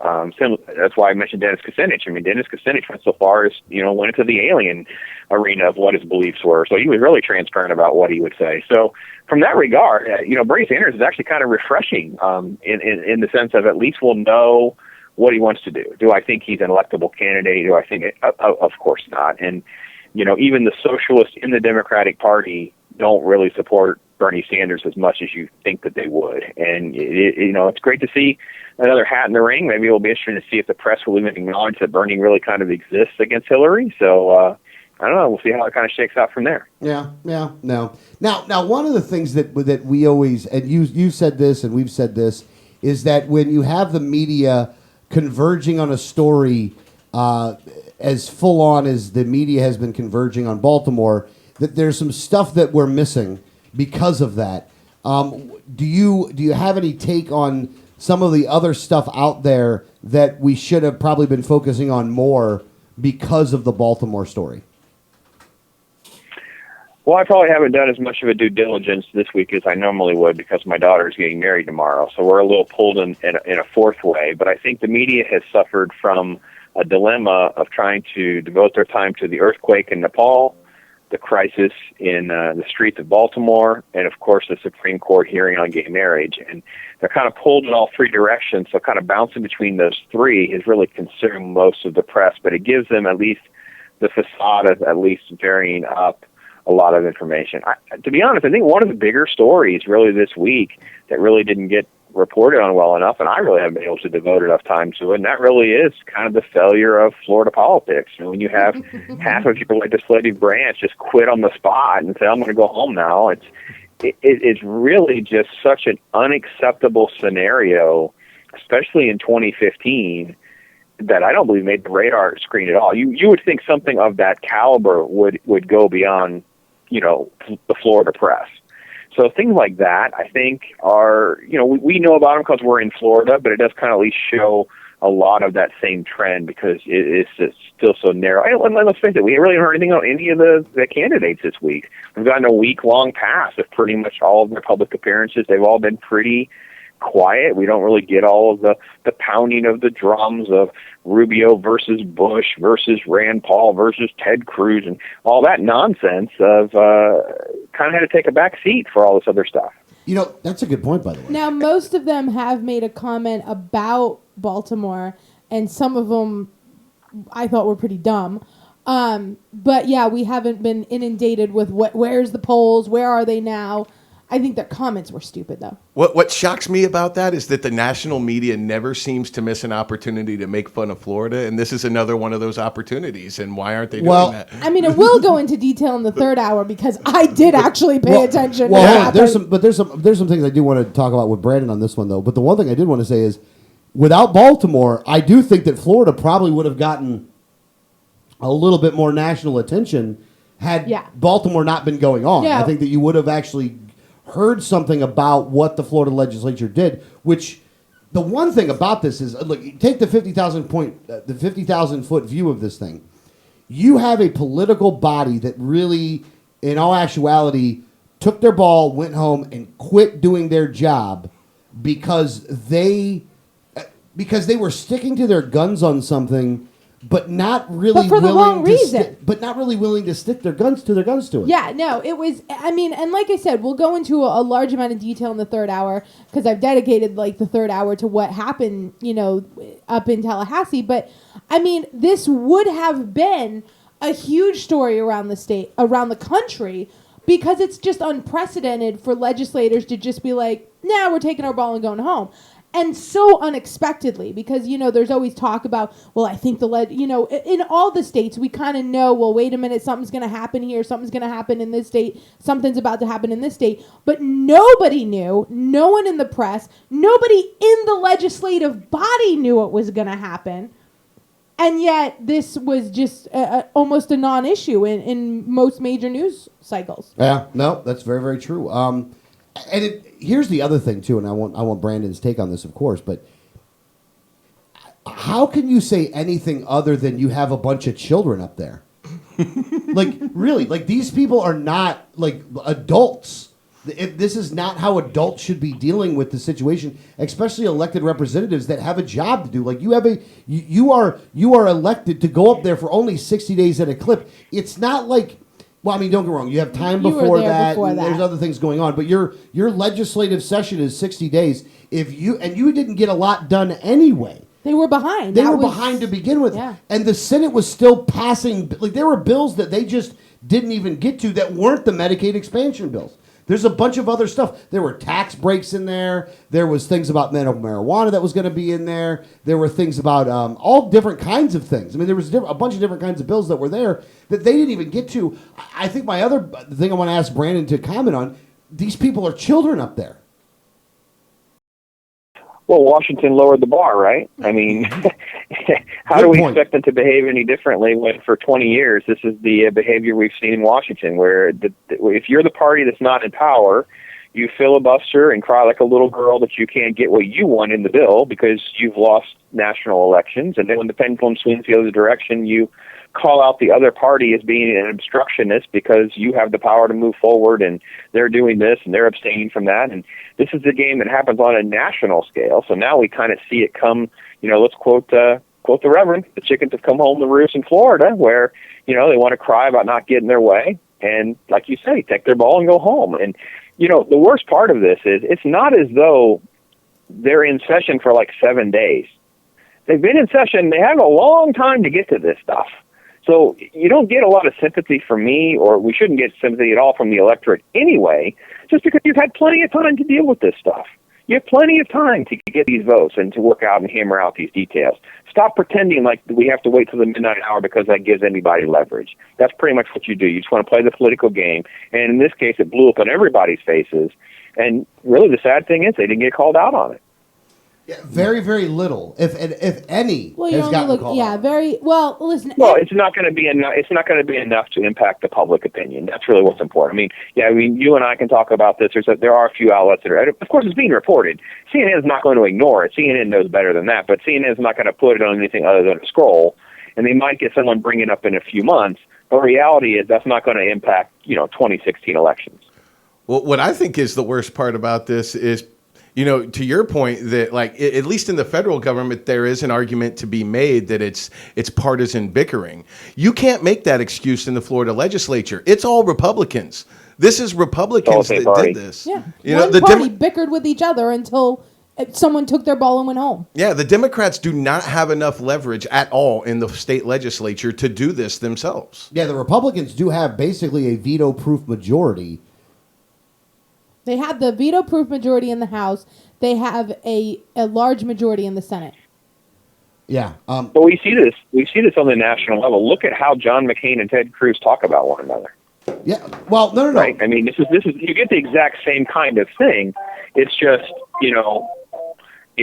not necessarily on a larger scale like it is, where we have in Florida. Yeah, and it's the JV team that's doing it, basically. Yeah. The JV team's the one that actually did it. And it's really sad what you see when it comes to the elected officials in Florida. And also, look, I kind of relate this sometimes to being a libertarian. Like, would we really do a worse job than this? Like, I really can't see the libertarians cutting out early. Like, I really do think that we would have been there the entire time. So I'm kind of, I look at it like, why wouldn't you vote for us? At least we're not them. And then they didn't even know their own rules. Like, they literally violated the Constitution when they did it because they broke earlier than they were allowed to break. And the rules this is the thing. This rule is not one that's necessarily one that's up for interpretation. Like, they're not allowed to do this. Right. And the fact that the Senate the Senate made fun of them, but it was much more of a passive aggressive thing than anything else. But that was pretty big deal. The other question I wanted to ask you, Brandon, was with Clinton, there's this whole thing going on right now about the foreign money getting into the foundation. The foundation, that all these millions of dollars from all these foreign things. Now, there's some people that are saying, but there's no proof that any of it made any difference. Then there's people saying that, this really looks bad. Where do you kind of add on this whole thing with Clinton right here? Do you think it's going to have any? Any legs to it? Well, I think the Republicans are not going to stop until they try to. But I mean, obviously, she's the Teflon politician. The Clintons managed to always survive these things, and where there's smoke, there's fire with some of this stuff. And whether or not we can say there's influence or not, it's not the appropriate behavior of the Secretary of State and her family. And there's money that's changing hands. There's votes that are moving around and things that are happening that benefit those players that are donors. And it really raises a lot of eyebrows and really should be investigated further to know. And in this case, we're also talking about, the Russians gaining uranium rights, which starts to drift into more of a national security issue. It goes beyond just crony capitalism or, just the typical corruption that has become so commonplace in Washington. This has become something that is potentially extremely a dangerous scenario. What else has come of this? The Clintons, of course, have that, that badge around their neck of, what they did with the Chinese and the secrets and the stuff that was sold there, and they survived that. So for me to say that I think it's going to hurt her, I have no proof of that, but it should. Yeah, I don't know. It absolutely should. But and again, I know that it's funny because the Clintons want to talk about how that they're roasted by the media and how that the media is against them and all this other kind of stuff. But at the end of the day, it seems like they're only partly against them, and that a lot of times they bring this crap upon themselves. Like even when this thing came out about the foreign donors and things like that, and somebody asked the question basically point blank, can you tell everybody now that they had no influence, that these donations had no influence on what you were doing when you were Secretary of State? And her utter refusal to answer that question with any kind of, it's a straightforward answer. No, it didn't. I mean, look, I'm sure it did, but let's just for the record say that she's going to lie because I'm sure she's going to lie. She should say no, it didn't. But she didn't even say that though. She didn't deny that it did, and I think that's one of the big problems. There is that her lack of an answer is a very telling response. Right. And isn't it worse than the Dick Cheney stigma of what Halliburton was? I mean, that was like, well, he could never escape that relationship, those ties, and whatever. It doesn't matter how serious it was. That was hung around his neck. The Clintons are getting a free pass on whatever stigma is associated with these dealings. And this isn't like their only dealings. It's not like we have, a perfect resume and they're all so clear of all these corruption, whatever. They have a legacy now that's drifting into like its 30th year of just chaos and one corruption story after another. So how do we give her the benefit of the doubt? How do the journalists out there let her have this pass? And that's what we've come to in 2015. Yeah. No, it's scary actually how the media is so willing to be, just complicit. Yeah, complicit is probably the best word for it. I was going to think of something way worse than complicit, but complicit, which is why Brandon stepped in there. Yeah. He's fishing for a word. It's not going to go good. Snicker in. He might go on one of his rants. Push the FCC barriers there. Yeah. So look, at the end of the day, I do think that adding Bernie Sanders to the mix here is going to make it a lot more interesting. I also think that you're going to see other Democrats get in the race that may be able to do something. I don't think it's going to stop Clinton from winning the nomination. Just like I don't think that you have other Republicans out there. And at the end of the day, I think that Bush is going to be the guy that they end up picking. So you're going to have Clinton versus Bush. Whenever the nominations are finished, I think it might be August is about the time frame where they have all their conventions and everything's finished up. Maybe a little bit before that, but that's what you're going to have. I'll say this: if Bernie getting in the race, it may open the door for other Democrats to join. It's broken the stigma. It's like, okay, no one wants to run against her. No one wants to be that guy.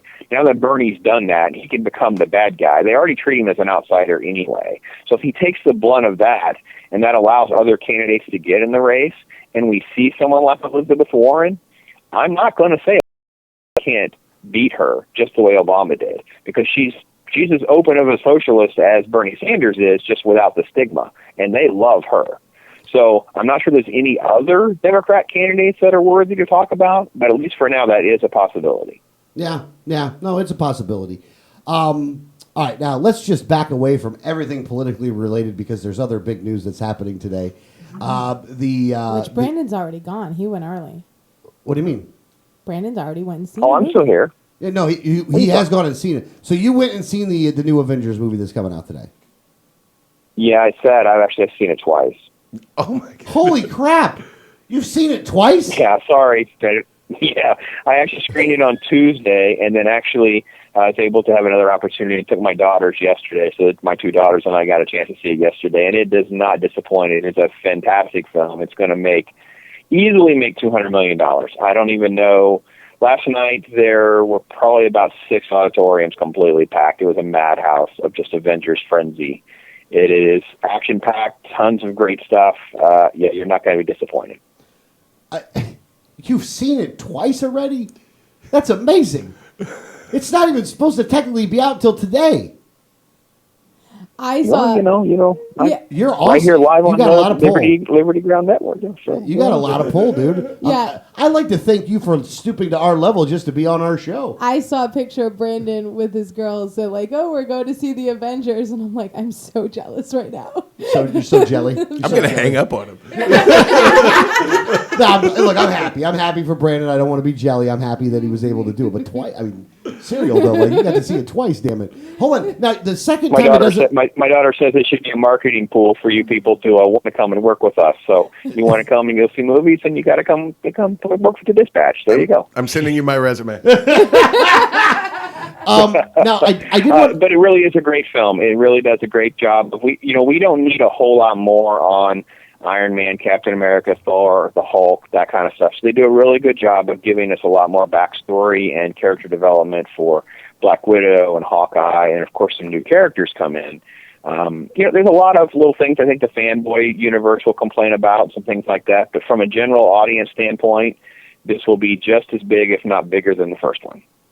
Yeah, I would imagine that it's going to be. I mean, it looks really good. Though I'm very excited to see. I'm really excited to want to go see it. I'm not going to go be able to see it tonight because I did make a deal. You made a promise. I made a promise, so I'm going to keep my promise on this one. I'm going to have to wait a week to see it, but I am looking forward to seeing it. Though I think it's going to be. Week. I think you're right. I think it's going to be a good movie. And it seems like I watched a lot of the interviews and stuff like that about the movie, and it seems like they really are going to do a good job of, like you said, the backstory stuff, and kind of bringing it all together. There was actually a YouTube video I watched that said that basically they give you it's a 7-minute long video that gives you like the up to this point what's been going on in all the movies and how does it relate towards this movie, and I thought that was actually pretty well done as well. But some guy just put that out there. Is there a Brandon? Do you have any questions for me, Greg? You're chomping at the bit there. Do you want to ask something? No, you can't, Greg. No. Because we're not going to see it. No, because we're not going to see it. I don't want to ruin it for myself. I do have questions, but I really don't want to ruin it. He wants to answer them themselves with him watching it. So, which is good. I'd rather do that. By the way, I don't want any. I don't want to know. I want to see it. Yeah, I want to see it. I mean, don't get me wrong. Yeah, I'm dying to know some stuff. And I'll say that I tell people this all the time is if you really also want to possibly stay clear of a lot of the trailers for movies that you're really looking forward to this much, because there were two action sequences that were kind of spoiled in the trailers, and they didn't really need to. There's so much action in the film. There's nothing about a trailer for something like Avengers that's going to get people to, I don't think you can make a trailer for Avengers where you're going to somehow make people who didn't want to go. I think they're already in. So it's a shame that there are a couple action sequences that have a couple spoilers in it. So stay clear of trailers if you haven't been up to date on those, because you don't want to have anything spoiled for you if you can avoid it. But I tell you what, it's a great time. 2 hours and 20 minutes, and there's a lot of stuff happening. So buckle up. It's good stuff. Good stuff. Buckle up, man. Buckle up. And Brandon, is there anything else that you wanted to go over this week before we let you go? Probably not. Like I said, I'm a little preoccupied with the family stuff, and it's been a busy week trying to juggle the dispatch on top of that. I appreciate you guys still keeping me in the Liberty family, and we'll just keep delivering the news the best we can. Well, and good luck. Good luck. Congratulations. Yeah, congratulations on your daughter's wedding. I know that you got to be. Thanks for thanks for coming on this week, considering that, because I know it's got to be a busy week and that you got a lot going on, and that it's got to be a little bit of a hectic time. So congratulations with that. Have a good time and give your daughter away to her new husband in the best way that you can. And make sure that your T-shirt is tucked in. Because you can't do it properly. Well, you'll appreciate this on the talk of the Avengers. They have a comic book theme to everything, so you'll appreciate that on the Avengers talk. So there's a lot of comic book stuff interwoven into really the reception, obviously. But there's even kind of a big surprise. Well, I guess they're probably not listening. I can tell you, my grandson is actually going to serve as a ring bearer, which obviously he's just an infant. But we actually have the plastic cars for children, and it's actually decorated like the Batmobile. So he's going to deliver the rings in the Batmobile. That's awesome. That's so. Make sure you get pictures of that too. By the way, that'll be too cute. This sounds like an awesome wedding. I want to see pictures of this. Yeah, we got to see pictures of that. All right, his name is Brandon. The website is theglobaldispatch.com. Brandon, thank you so much, brother. We'll talk to you next week. You guys take care. Talk hard. Talk hard. Always nice talking to Brandon. At this point, I just say it because I've said it every other week. Because you have to. Because now, you almost have to. But I mean it every time. I know you do. That's the thing that makes it funny, is that I know you're actually saying it because you mean it every time, not just because you say it after he gets off the phone. Yeah, but I do mean it, though. It's always nice to talk to Brandon. I wish we could have sat together watching the movie, but, it didn't happen. He didn't want to give us tickets to He didn't want to take us. Yeah, I know. What the hell is that? Like, we get tickets to the Fifth Estate, though. We can't get tickets to this. That's all right, though. I don't know. It's all right, man. Whatever, man. It's a good time. I'm mad. I'm just happy. All right. Let's take a break here real quick. And then when we get back, let's get into the same-sex marriage business. I don't want to get into that business. I don't want to get into the. I'm sorry, you're right. I don't want to get into that business. Not that there's a problem with that. I'm not marrying you, Alex. What? It's kind of messed up, right? All right. Well, we'll talk about this during the break, and then we'll get back and see if you're ready to give your vows after we have these commercials. So you're listening to Liberty Underground.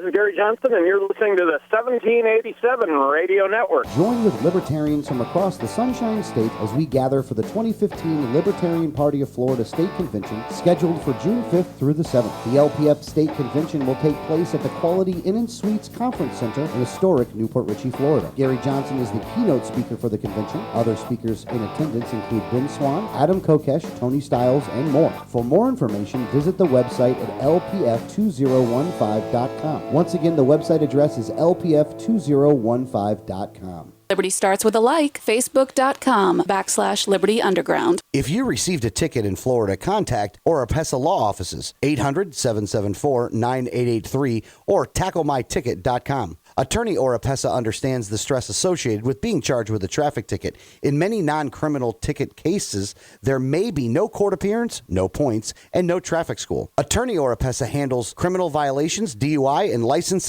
matters. Don't face these serious legal matters alone. Initial consultation is free. Call now and you will be advised about any potential defense, constitutional rights violations, the possibility of having your driving privileges restored, or preventing a suspension from going into effect. If you've been classified as a habitual traffic offender, have a driver's license suspension matter, or a pending DUI case, call Oropesa Law Offices now so you can be advised about your particular case. Call 1-800-774-9883 24 hours a day, 7 days a week, or visit tacklemyticket.com. Main office in Pinellas County and serving all of the Tampa Bay area. Find out more at tacklemyticket.com. Mention Liberty Underground and get 25% off. You know Going Postal offers shipping with UPS, FedEx, and DHL International, and they're a full-service post office. And Going Postal is not just your one-stop shop for shipping. They offer copying, laminating, faxing, packaging, and they even have a notary public service. Visit our friends at Going Postal at the following convenient locations: Palm Harbor at the corner of Tampa Road and County Road 1 in the Sweet Bay Plaza, St. Pete on 66th Street just south of Tyrone Boulevard near Publix, and be sure to visit their newest location at 35595 US 19 North at Alderman Road next to Publix in Palm Harbor. When the unthinkable happens, it doesn't matter if you save money in 15 minutes. It doesn't matter if your neighbor has the same insurance you do. In this moment, what matters is the quality of your independent agent and the company that stands behind them. Auto Owners Insurance has been recognized as highest in customer satisfaction with the auto insurance claims experience 5 years in a row by J.D. Power and Associates. For award information, go to jdpower.com. Call Row Insurance in Newport Richey today at 727-376-0030.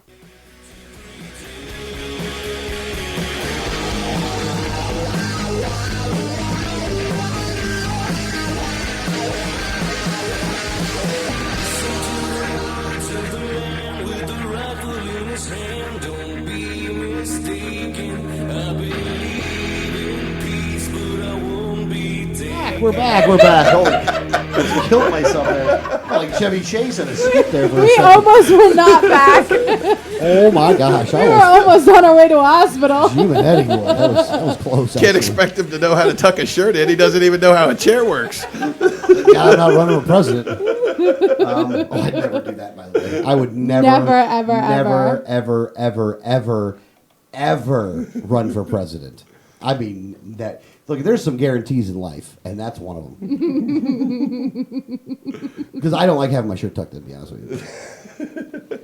No. Right there, I'm disqualified. And you wouldn't have a happy home if you all of a sudden said, "Hey guys, I'm going to run for president." I think I'd get shot. That would be it. You'd be like, and I would be happy if somebody shot me. Enjoy the single line. yeah, that's what it would be like. Oh, so you want to move out? Yeah. Keep running.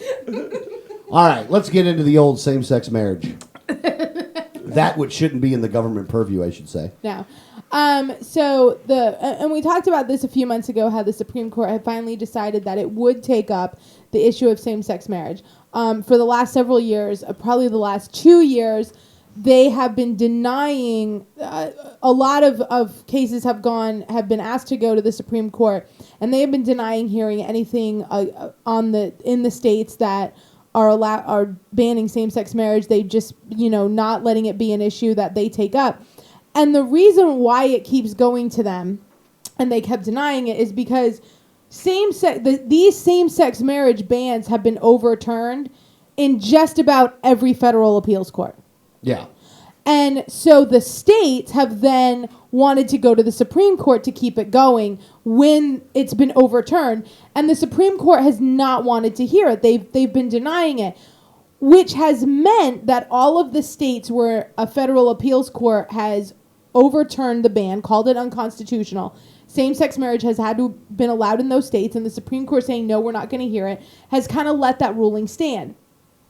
In one state, the federal appeals court ruled in favor of the state. And since that would be completely against all of the other precedent that has been set in like 8 other states, they decided that they would take this up because there was conflicting appeals court rulings. Yeah. Because there wasn't a consistency, then they had to get in, because then there's each side could claim a victory then at that point. So now they got to bring it to the Supreme Court to ultimately make the decision. So while the federal courts were always overturning the ban, they stayed out of it. Once it became, where some, now it was up in the air what was going to happen. So then they decided that they would hear the issue. Yeah. So which way do you think they're going to go? I think it's really unclear. This is my personal opinion, is that the same-sex marriage bans in the 13 states that have them is going to be overturned. And it is going to be a 5-4 vote. I think the deciding vote is going to be Justice Kennedy. And I think that you're going to see it most of the time. You can kind of tell it with the way the justices are asking questions, kind of where they stand on the issue. Justice Kennedy has been the only one that when he asks questions, he asks it in a way where you would think he's going to overturn the ban. And then he'll ask another one where you think that he may be in favor of keeping the merit, keeping it, letting the states decide. And because of that, it's almost a definite that he is going to be the deciding vote. Because it does look like he appears to be at least looking at it from both sides. But I do think in the end, because of some of the things that he said, I do think that he's leaning towards making a ban on same-sex marriage unconstitutional, which would mean that same-sex marriage would be legal in all 50 states and would have to be. Well, yeah, it would be. Well, here, and this is the other part, though, that I think. Tell me if I'm wrong on this.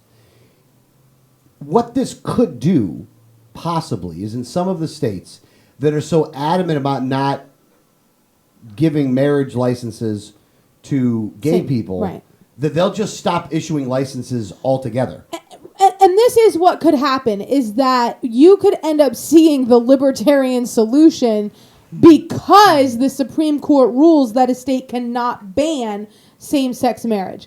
And I honestly welcome that. And I think if you as a state, I think all states should be out of the marriage business altogether. Yeah.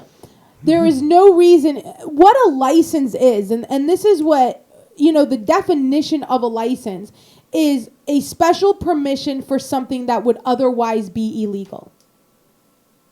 So when you get a permit, when you get a license, that's what it's saying, is that this is an act that would otherwise be illegal, but we're giving you, the license holder, a special permission to do it.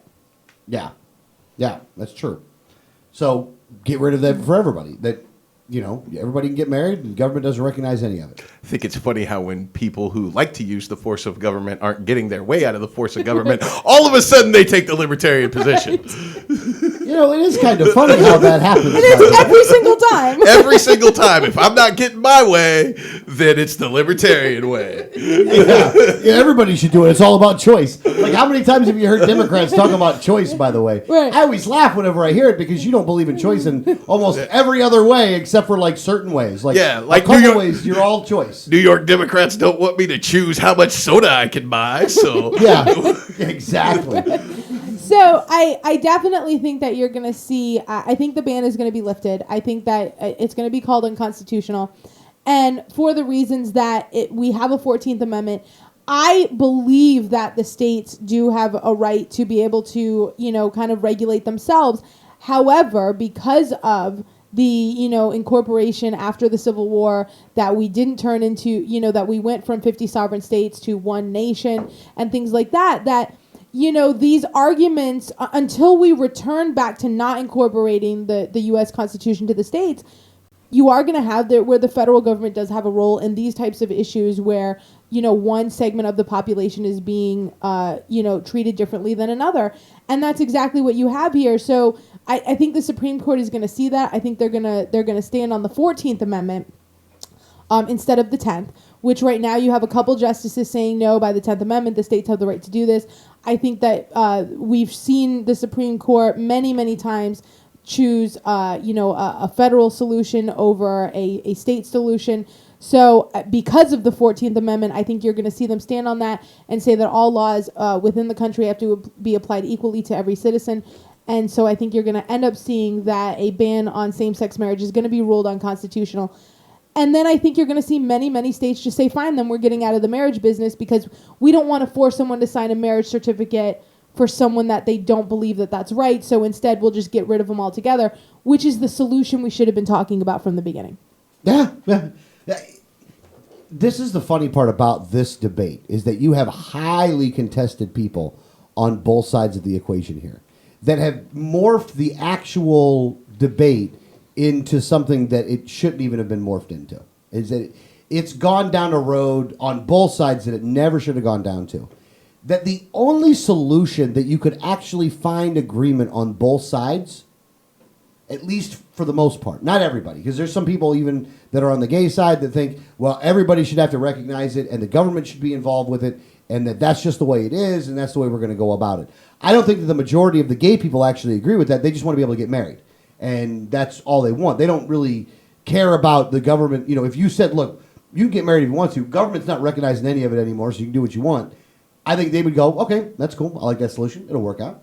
Well, and you'll see it become more of a contract law issue, which is exactly what it should have been altogether. That, if you want to have the legal protections of the judicial system, then you sign a contract just like anyone else who enters into a partnership with anyone else. So, I think it's going to end up creating the right solution. And I think that, if you're going to have laws about marriage, then you do have to apply those laws equally to every single segment of the population. I would rather we be talking about getting rid of the laws than allowing one or another, but we're not in that situation where we're talking about getting rid of the laws. So while the laws are on the books, you do have to apply them equally to every segment of the population. Yeah. Well, and on the converse side, though, there's a lot of people that are for the ban on gay marriage that do want the government involved, though, and that do want the government to say that gay people can't get married, and they want to make a law. They want to make sure that there's a law against it, which I think is wrong-headed. Not only wrong-headed, but you're losing. I mean, let's just call it what it is. You've lost. Right. And you've lost because you're taking the wrong position. Right. I think if there's one thing I would want to say to the social conservatives is that your adamance, is adamance a word? No, it's not. Being adamant so much about this issue, has caused you to lose. Mm-hmm. That you could have won, kinda. And the winning, but you have to look at winning differently, I think. That you could have won this issue had you have actually been doing it the way that you should have been doing it. And if you would have followed Jesus on this one, I think you'd have been a lot better off. Not trying to use the force of government to get your way. And you've actually also, the other thing you've done is you've alienated a whole grouping of people in this country that if you would have said, look, man, it's not our thing, but if you guys want to, we're not going to do anything about it, but we're not stopping you either. I think if you would have done that, you would have not gotten the stigma that you're currently getting right now. Like this war on Christianity, this so-called war on Christianity that's going on right now.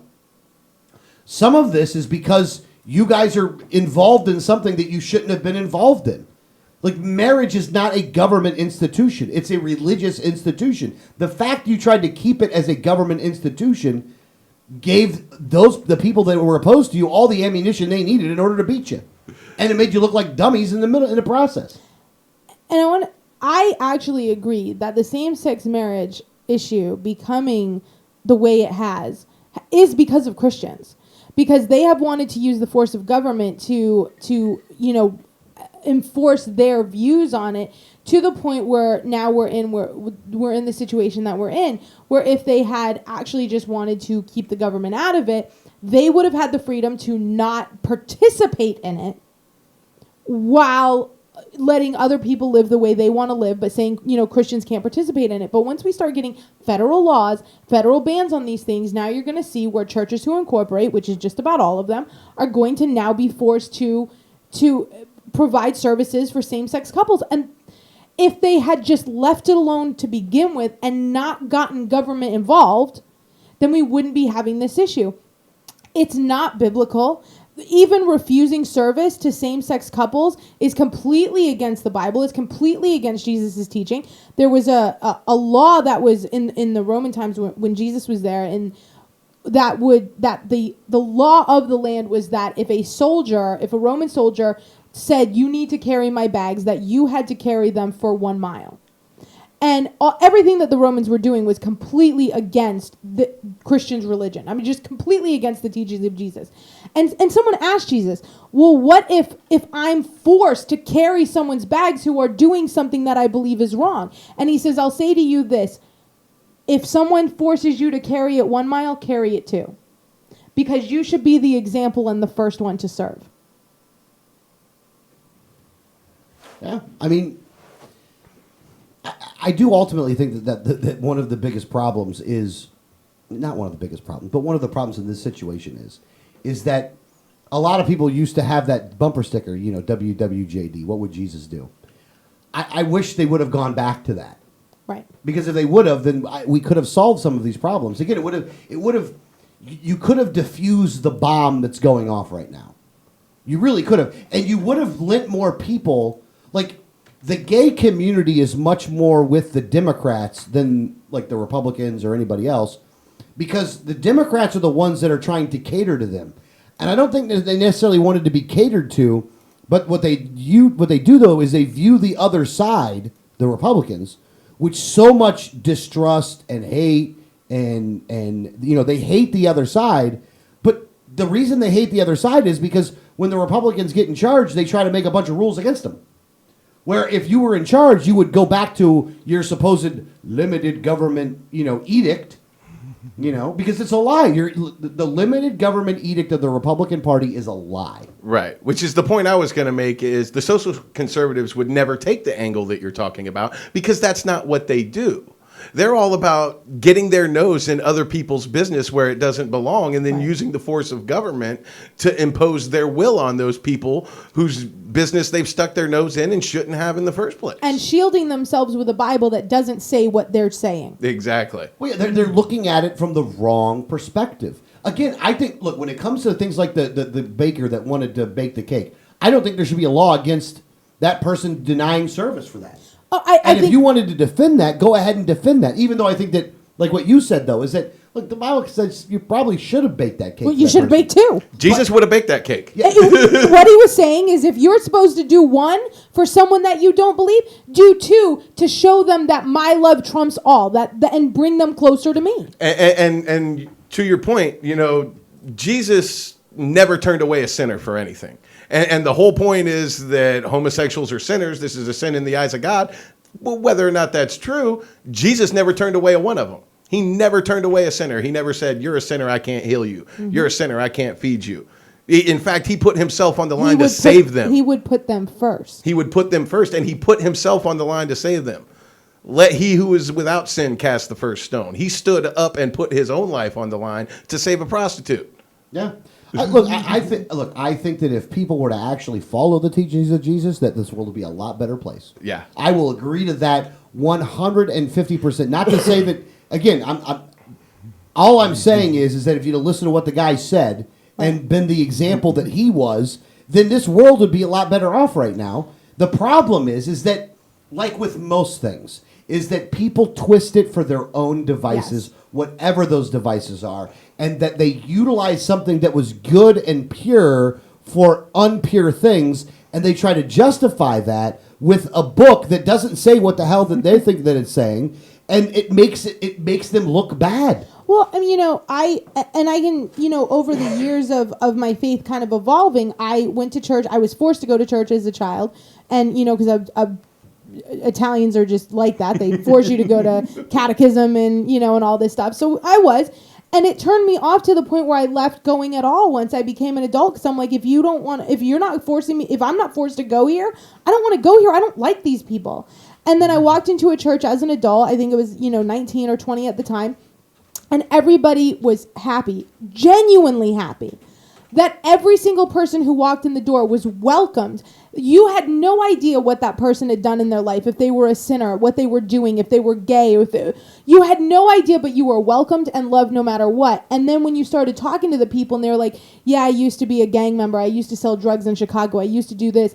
And everybody loved each other as a family anyways, even though they all had these pasts. I was like, whatever these people have, I want some of. And I became a actual, practicing Christian and strong in my faith because those people showed me a love that I had not seen in the world, and I wanted what they had. Well, it's too bad that you have so many that aren't like that. Mm-hmm. And that the ones that are brought to prominence are actually the ones that are not like that. Especially if you look at some of these like mega churches and stuff like that, where you have these ministers and preachers that are making, millions of dollars. Look, if somebody wants to be able to make a whole bunch of money, hey, God bless them for being able to do it. If that's what you want to do and that's what you're able to do, then great. I'm happy for you.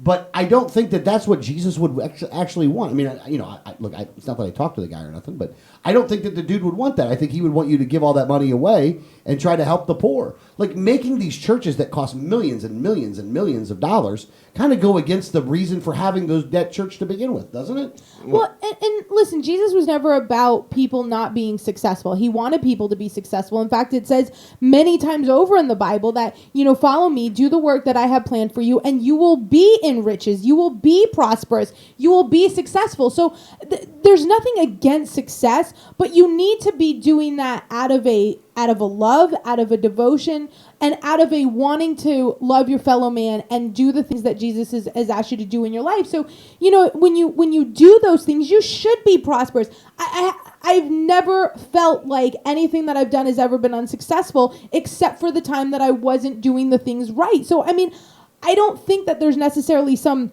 scripture against being successful and, give everything that you have to the poor. But what it does say is that give out of your need. What you need is what you should be giving to your community because that's what you need to be receiving back. I get so offended by Christians who take my faith of love and acceptance and cherishing each other and lifting each other up and turn that into something that is so evil and mean and destructive to society. It really offends me. Absolutely. And to me, what is clearly the overarching theme of Jesus' teaching, a lot of people say it's kindness, compassion, and love. Quite frankly, I think that's secondary to what the greater overarching theme of what he's trying to teach is, which is worry about yourself. Mm-hmm. You can control you and no one else. And it is up to you. I mean, all these teachings, don't worry about the thorn in your brother's eye while you have a log in your own, and judge not lest ye be judged. And all of the overarching theme is worry about yourself. You control yourself. And under that, be kind, loving, and compassionate. Be a blessing to others and you will be blessed. Exactly. Yeah. So worry about yourself. Get your nose out of everybody else's business. And how about you open the book and use it to enrich yourself instead of keeping it closed and using it to cause blunt force trauma? Because beating people over the head with the book doesn't help. The best thing to do is read it and be an example of the teachings that are trying to be imparted on you. And when you act with kindness and compassion and love, and you act in a manner where it shows that you're worried about your own behavior and your own actions, and then you can be a leader and an example to people, then you're going to be better off. And by doing that, you will bring more people to your cause. Mm-hmm. Yes. I think that's the one thing that should be really abundantly clear for this, is that by doing what Danielle and Greg and myself are suggesting before we get to, I mean, we do anything more, we ought to do this on Sunday. But if you were to listen to this part and you were to make that your focus, that naturally, through the free market of ideas, let's get the free market in here for a second. Through the free market of ideas, you will bring more people to your cause. Because people say, I want some of whatever that is, I want it. I want what she's having. Yep. And even if those people don't ultimately change their mind when it comes to how they feel about, same-sex marriage or other things, they'll be better people no matter what. Yeah. And then at the end of the day, isn't that kind of what you want? I mean, I think that's what you want. I mean, unless you're a Rick Santorum. I don't think Rick Santorum wants that. I think Rick Santorum literally wants to beat people over the head with whatever he's got and bomb them if possible. We're over a hard break. Yeah, he we are over. He wants to be more frothy. Exactly. Well, let's take a break. Yeah, Google Santorum and find out what it's all about. All right, hour number 2's in the bag. Hour number 3's coming up. And hour number 3, we are just going to trash the Florida legislature. Deservedly so. You're listening to Liberty Underground.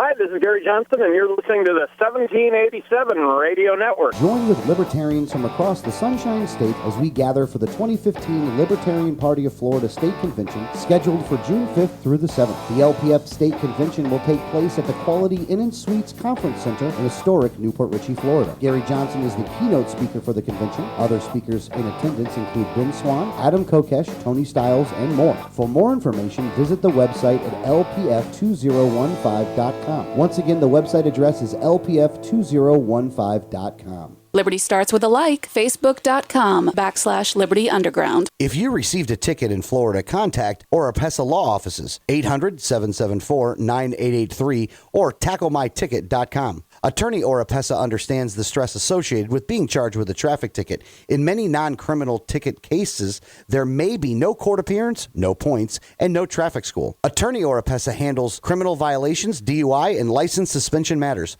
Don't face these serious legal matters alone. Initial consultation is free. Call now and you will be advised about any potential defense, constitutional rights violations, the possibility of having your driving privileges restored, or preventing a suspension from going into effect. If you've been classified as a habitual traffic offender, have a driver's license suspension matter, or a pending DUI case, call Oropesa Law Offices now so you can be advised about your particular case. Call 1-800-774-9883 24 hours a day, 7 days a week, or visit tacklemyticket.com. Main office in Pinellas County and serving all of the Tampa Bay area. Find out more at tacklemyticket.com. Mention Liberty Underground and get 25% off. You know Going Postal offers shipping with UPS, FedEx, and DHL International, and they're a full-service post office. And Going Postal is not just your one-stop shop for shipping. They offer copying, laminating, faxing, packaging, and they even have a notary public service. Visit our friends at Going Postal at the following convenient locations: Palm Harbor at the corner of Tampa Road and County Road 1 in the Sweet Bay Plaza, St. Pete on 66th Street just south of Tyrone Boulevard near Publix, and be sure to visit their newest location at 35595 US 19 North at Alderman Road next to Publix in Palm Harbor. When the unthinkable happens, it doesn't matter if you save money in 15 minutes. It doesn't matter if your neighbor has the same insurance you do.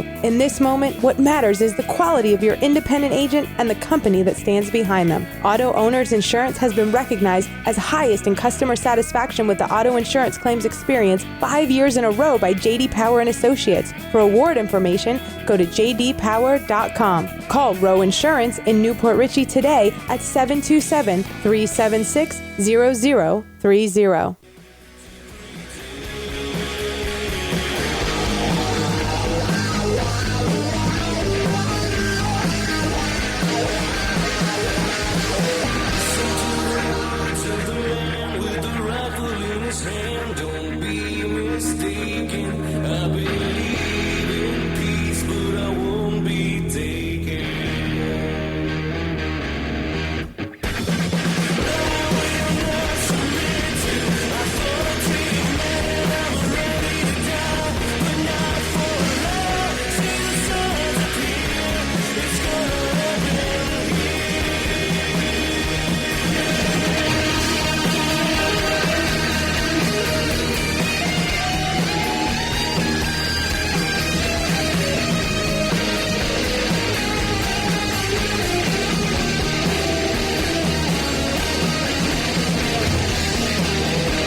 This is Liberty Underground with Alex Snicker, Danielle Alexandra, and Greg Bowen on the 1787 Radio Network.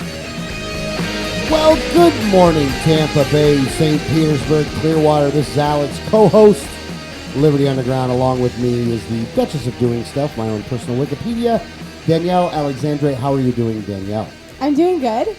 That's good to hear. You decided not to quit for the rest of the week, which was good. I didn't. I kept going and doing my duty and, not shirking my responsibility at all the entire week. You are completely disqualified from office then. Yes. At least in the Florida House. At least in the Florida House you are. Also with us in studio is the Prime Minister of the things that are sinister, Greg Bowen. Greg, how are you doing, sir? Spectacular. Not fabulous. Not fabulous. Not peachy. Spectacular. Damn it. All right. Now, my name is Alex, by the way, co-host, Liberty Underground. If you'd like to call the program, the number 1-800-525-4032, 1-800-525-4032. Which is not the number for the VA. No. I get those calls all week long. Is this the VA? Oh. You have called the exact opposite line that you need to be calling. Exactly. Hopefully everybody's having a good week. Today's episode is going to be revolving around our Florida legislature. I'm sure we'll get into some other subjects as well. We actually got into a lot of subjects in the first 2 hours of the show, so if you go to 1787network.com, you can get into Baltimore, same-sex marriage, Bernie Sanders, and a host of other things that we were talking about. Fair warning, we upset just about everybody. The race baiters, the Bible thumpers, just about everybody. We were equal opportunity offenders for 2 straight hours. Yes, we were. We were absolutely equal opportunity offenders for 2 straight hours. And now we're going to be offensive to the Florida legislature. Because they're all offensive to us. Honestly, brought it on themselves. I mean, and I'll go into a little bit of the story of our Tuesday, because I get an email and it's just the big long we're on the United for Care email list, and Ben Polera sends out and says the legislative session has ended today, and that's the first line, and I'm like, oh, Ben Polera, you moron. It doesn't end until Friday.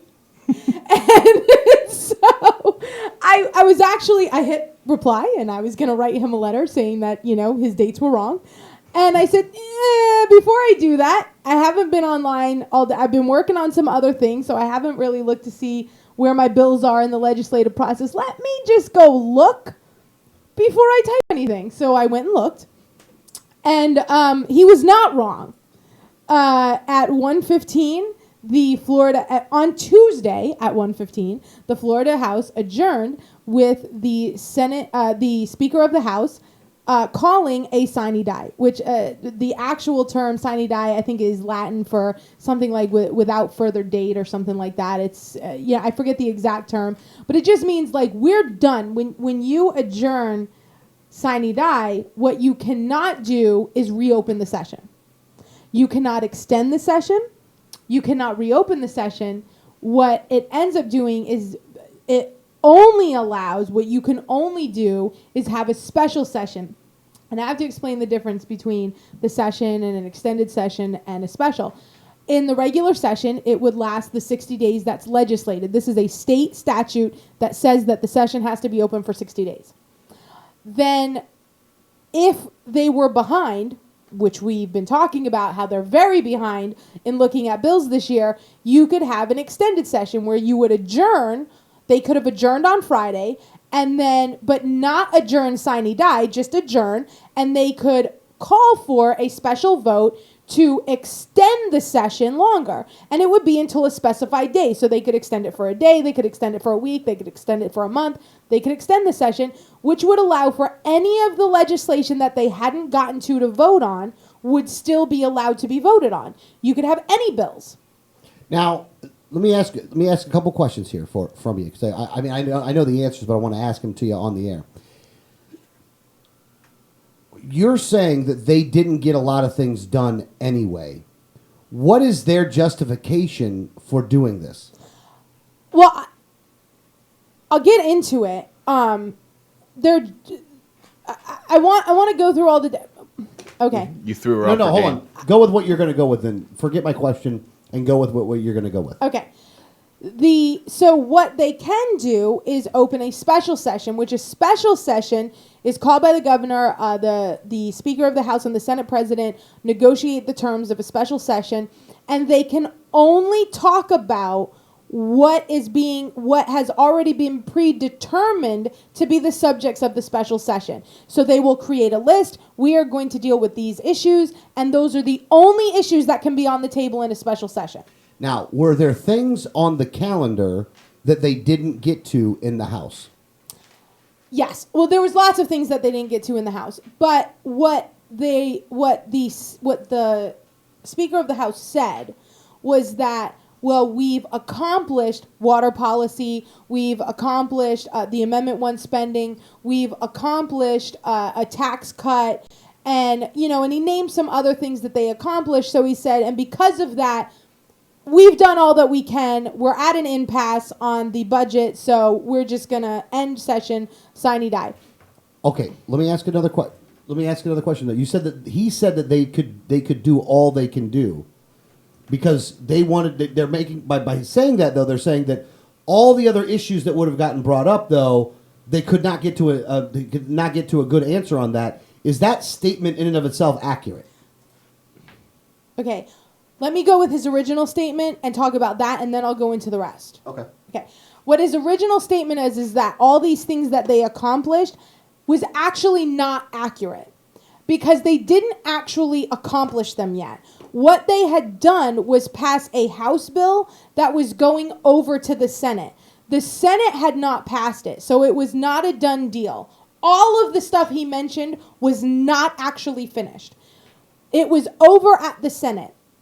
If the Senate had changed even one word of it, it would have gone back to them to concur. But because of the way they closed, it couldn't go back. So all of the things that he was saying that they accomplished were actually not done deals. What he was saying was that the Senate better take our versions, and if they take our versions, then they're accomplished. So there was actually, all of the things that he said were accomplished were actually not actually done. None of them were done. And what he failed to mention was that there was that they weren't his priorities. And that is what he was talking about, is there were certain things that were the Speaker's priorities, that House versions were passed. But there was many other issues that were Senate priorities that were coming over to the House that they did not vote on, and because of that were actually dead. And some of those would be medical marijuana, because there was a reform of Charlotte's Web that had just been passed in the Senate that morning. It had raised the THC level to 15% over the 0.08% that we had. That was coming over. There was the Amendment 1 spending, the Senate version of it that was coming over. There was many things that the Senate was still finishing up that was coming over to the House that the Speaker of the House basically said were not his priorities, like prison reform and other things, reforms for people with mental disabilities. So all of those things he basically completely ignored, even though that they were not even voted on in the House. With him ending the session, it ended anything on any of those issues. Okay. Now, they have to come back to session. Why? The only thing that the Florida legislature is constitutionally forced to do is create a budget every year. So all of these other bills and all of these other things are actually ancillary to what their focus actually constitutionally is, and that's passing a budget. But the one thing that they didn't do, and the reason why they called the sine die, is because they do not have a budget. The House has their version of the budget. The Senate has their version of the budget. The budgets are very different. They have been going into joint committee sessions to work out the differences, had come to an impasse, and because of that, the Speaker of the House, and this was a power play, because what the Speaker of the House did was end negotiations on everything. Basically saying, Senate, these are the things that we've sent over to you. Either take our versions or there's nothing. And all of those things that were your priorities, Senate President Andy Gardner, we don't care about. We're not voting on them. So do we have a mixed House up in Tallahassee where one side's Democrats and one side's Republicans? I mean, No, not really. I mean, there are some Democrats here and there, but you actually, on the House, you have a supermajority of Republicans, so it's veto proof on the House side. The Senate has a majority of Republicans. They're very close to a supermajority, but I think they would need 1 or 2 more seats to actually have the 2/3 supermajority. But it's very much Republican controlled on both sides. Okay. Now, what's the main issue that is the area of contention? The issue for the House and the issue between the two bodies is that the House is adamant about not expanding Medicaid. That they want to make sure that what the federal government has said, and we talked about this last week, is what the federal government has said is that if you don't expand Medicaid in your state, you cannot get the LIP funding, which is the low income pool funding from the federal government, which is $1.6 billion. So this is a large amount of money. Yeah. And so what they're saying is, it's a large amount of money, but as it relates towards the actual budget for the state of Florida, how much is it? well, I mean, you're looking at a $77 billion budget. So, I mean, $1.6 billion is, 3%? Yeah, I mean, it's not a huge percentage of the overall budget. Okay. But what the federal government is saying is that we're no longer doing the low-income pool funding. We're doing Medicaid expansion, which would encompass the people who would qualify for the low-income pool would just get health care in the Medicaid expansion. So what they're saying is that Medicaid expansion would there's no need for low-income pool funding because that's covered in Medicaid expansion. All right. So are they giving the money and then calling it something else? Basically. So it's the same pool of money. They're just calling it something else. Right. And what low income pool funding was that people who did not have Medicaid but went to the doctor and showed low income could have a portion of their services covered by this low income pool funding, even though they weren't on Medicaid, so they didn't have actual health care through the Medicaid system. They could still have some of their health care costs paid for. What the federal government has said is expand Medicaid. Those people who would qualify would just have Medicaid health care, so there's no need for low-income pool funding.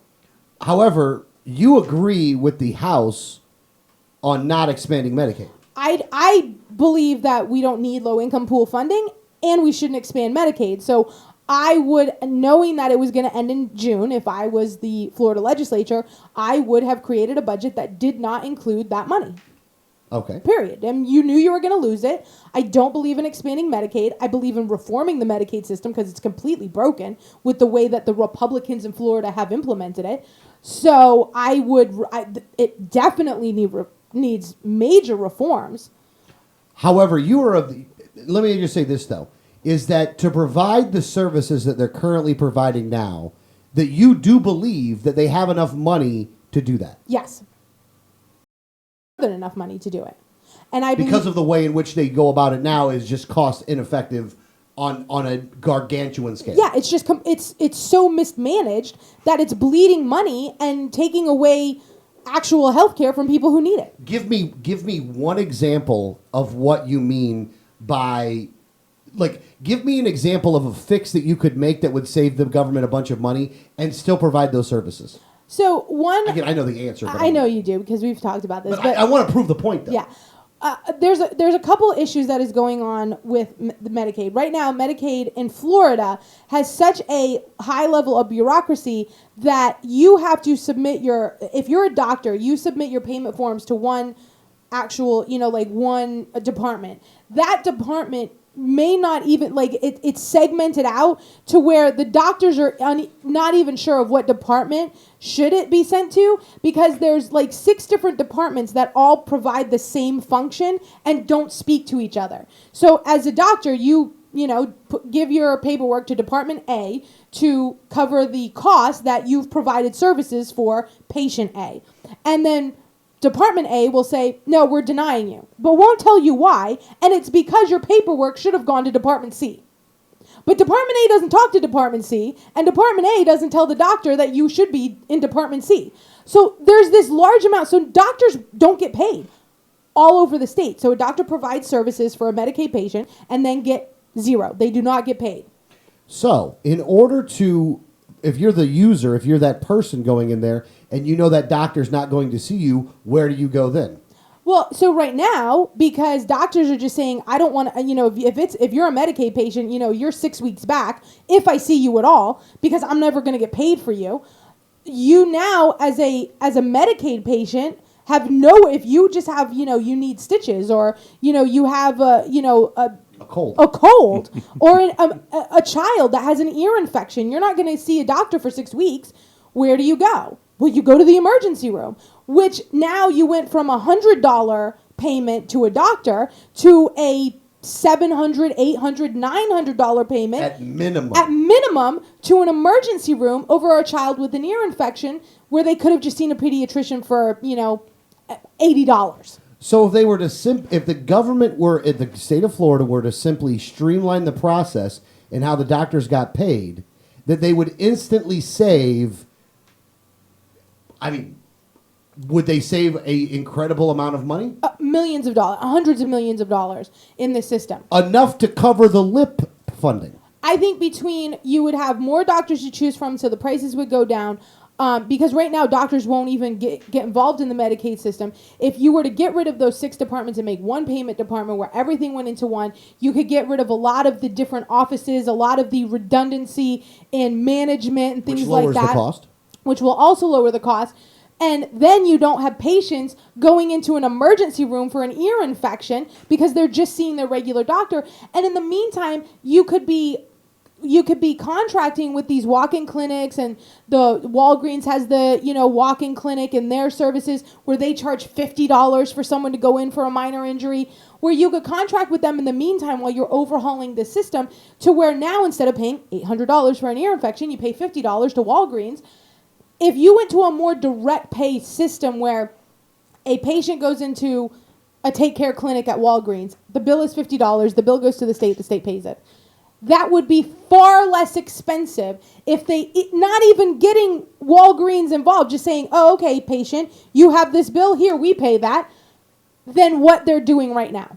Wow, Danielle, that sounds like a nice, limited government, realistic approach to solving a major problem in the state of Florida that would also get us off of the teat of the government. Why isn't the Republican legislature doing that thing that sounds like would be a good Republican idea?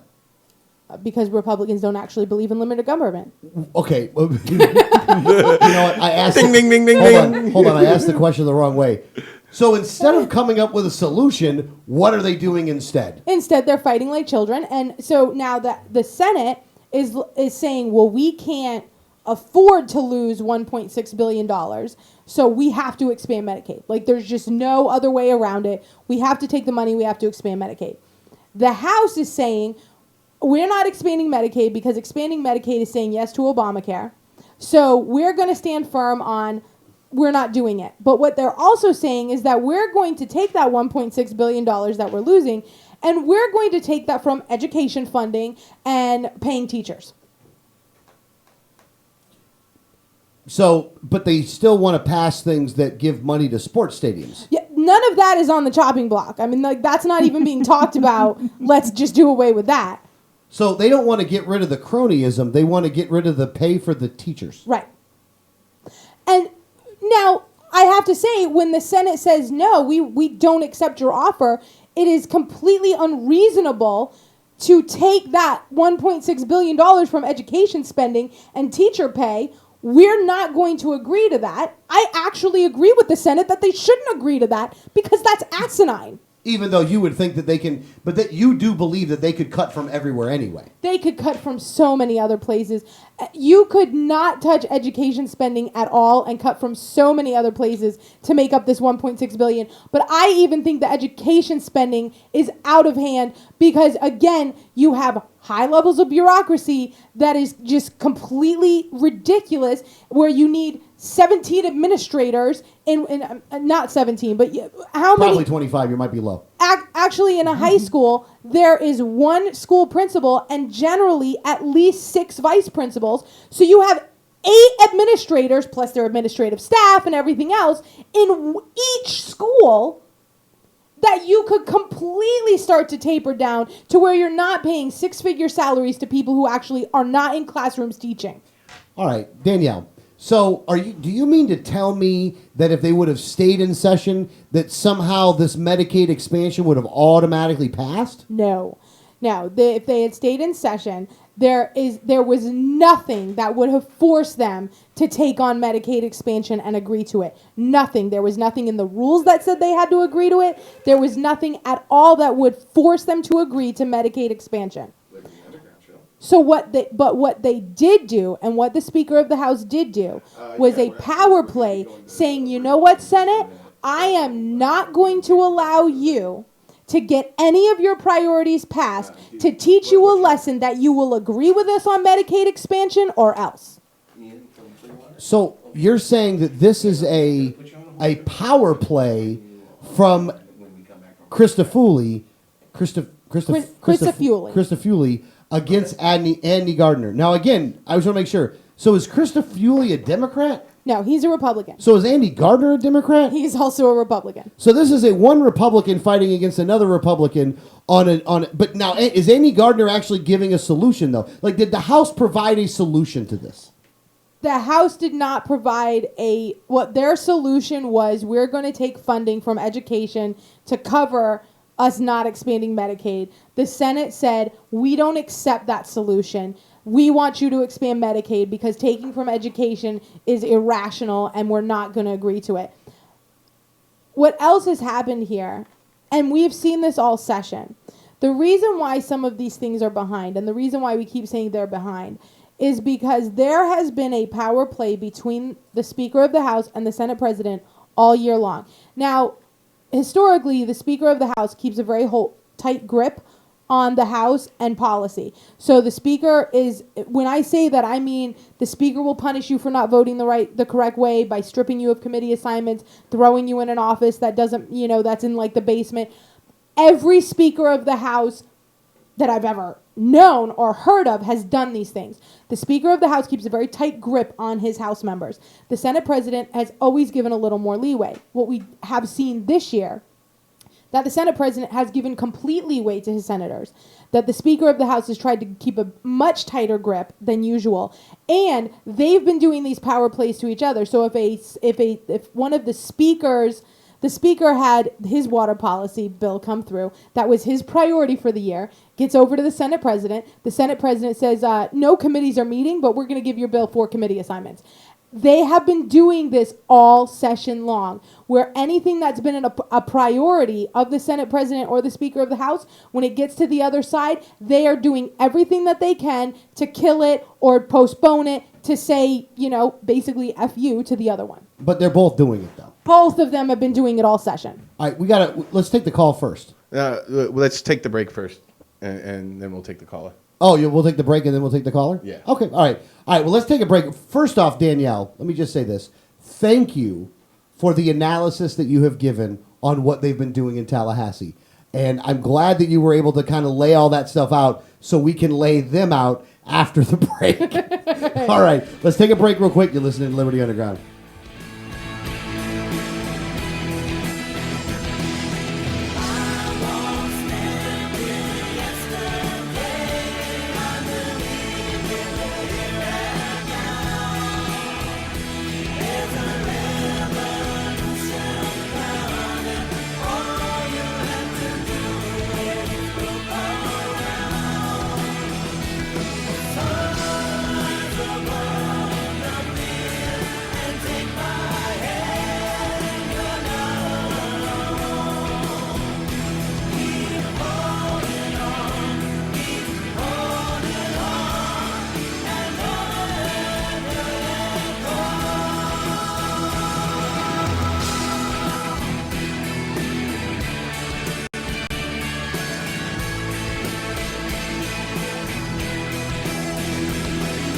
Hi, this is Gary Johnson, and you're listening to the 1787 Radio Network. Join with libertarians from across the Sunshine State as we gather for the 2015 Libertarian Party of Florida State Convention, scheduled for June 5th through the 7th. The LPF State Convention will take place at the Quality Inn and Suites Conference Center in historic Newport Richey, Florida. Gary Johnson is the keynote speaker for the convention. Other speakers in attendance include Ben Swan, Adam Kokesh, Tony Stiles, and more. For more information, visit the website at lpf2015.com. Once again, the website address is lpf2015.com. Liberty starts with a like. Facebook.com/Liberty Underground. If you received a ticket in Florida, contact Oropesa Law Offices, 800-774-9883 or tacklemyticket.com. Attorney Oropesa understands the stress associated with being charged with a traffic ticket. In many non-criminal ticket cases, there may be no court appearance, no points, and no traffic school. Attorney Oropesa handles criminal violations, DUI, and license suspension matters.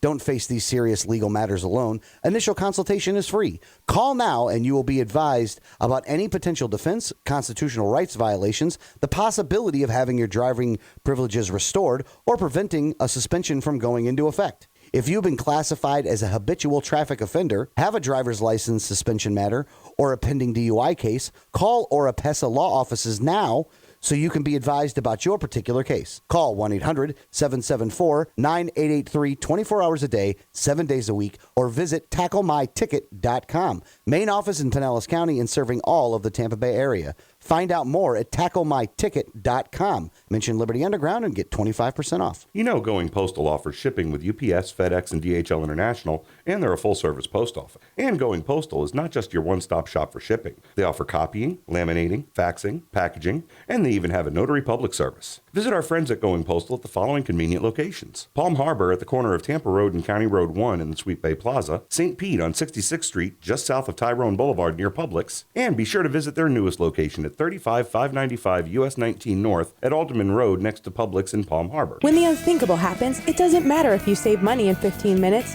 It doesn't matter if your neighbor has the same insurance you do. In this moment, what matters is the quality of your independent agent and the company that stands behind them. Auto Owners Insurance has been recognized as highest in customer satisfaction with the auto insurance claims experience 5 years in a row by J.D. Power and Associates. For award information, go to jdpower.com. Call Row Insurance in Newport Richie today at 727-376-0030.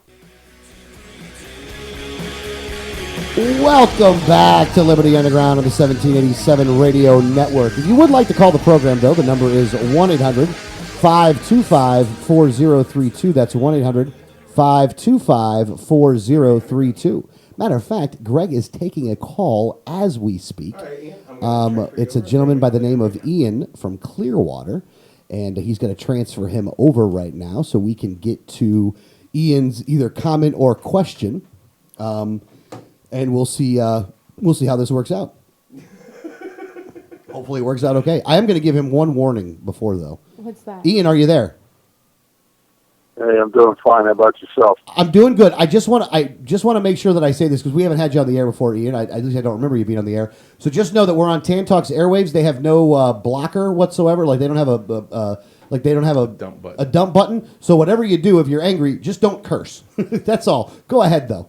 Oh, yeah, no, don't worry. I'm not going to rant and rave. I'm not mad about anything. I just wanted to, this lady, Danielle, she's very knowledgeable, and that's great. And, you know, these Republicans up there, I'm glad they're adjourning because, you know, it's the old adage when the legislature is not in session, your wallet's safe, you know? Yes. You know, that's a good point, by the way, Ian, and it does put us in a little bit of a philosophical conundrum. Yeah, Go ahead, Danielle. when I first heard about this, I actually felt the same way as Ian. I was like, oh, great, you know, they're not passing bills. That's great. But what I also factored in is that the special session is very much more costly than the regular session. And since they hadn't passed a budget, we would have to go to special session. Like it's required by the Constitution. So we ended up with things like prison reform and things like that were completely scrapped that needed to get done because we have prisoners dying in our prison system for no reason. And those things got taken off. We can't even talk about them anymore. And now they're going to go into a special session, which is going to cost us 3 times the money. Yeah, but I understand your point, Ian, and it is one of the things that we had to go back and forth on during the week. We did. So like totally understand where you're coming from there, but like we were just like, man, I can't believe that. Go ahead though, please go ahead. Yeah, she knows the minutia, that's for sure, and that's great. You guys are on top of your game, but I'm kind of looking at the bigger picture because I'm a layman. I mean, you know, the Republicans, we know the Democrats are totally useless. The Republicans are just little statists, you know, with a little ass. They're all arguing about the money up there. And I do kind of see a split here between the House and the Senate and that's different shifts in the party. I am a Republican, not because I want to be, because that's kind of where they categorize us, but it seems the state senators are more inclined to take the bribe and be bribed and get the Medicaid money than the House Republicans here. Is that correct? No. I think that's a fair statement. They're definitely they're completely willing to take the Medicaid expansion. They feel like they have to. From what I've talked to some of them, they said that losing $1.6 billion and taking it from education is just something that they wouldn't agree to. And so if that's the only solution on the table, then they would rather take the Medicaid expansion.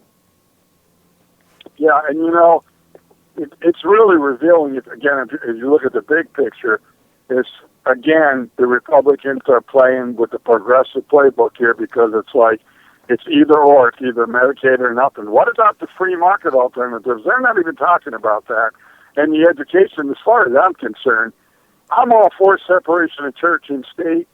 We need separation of education and state. And if this was a real free country, a free republic, why are we even talking about the legislature having anything to do with education?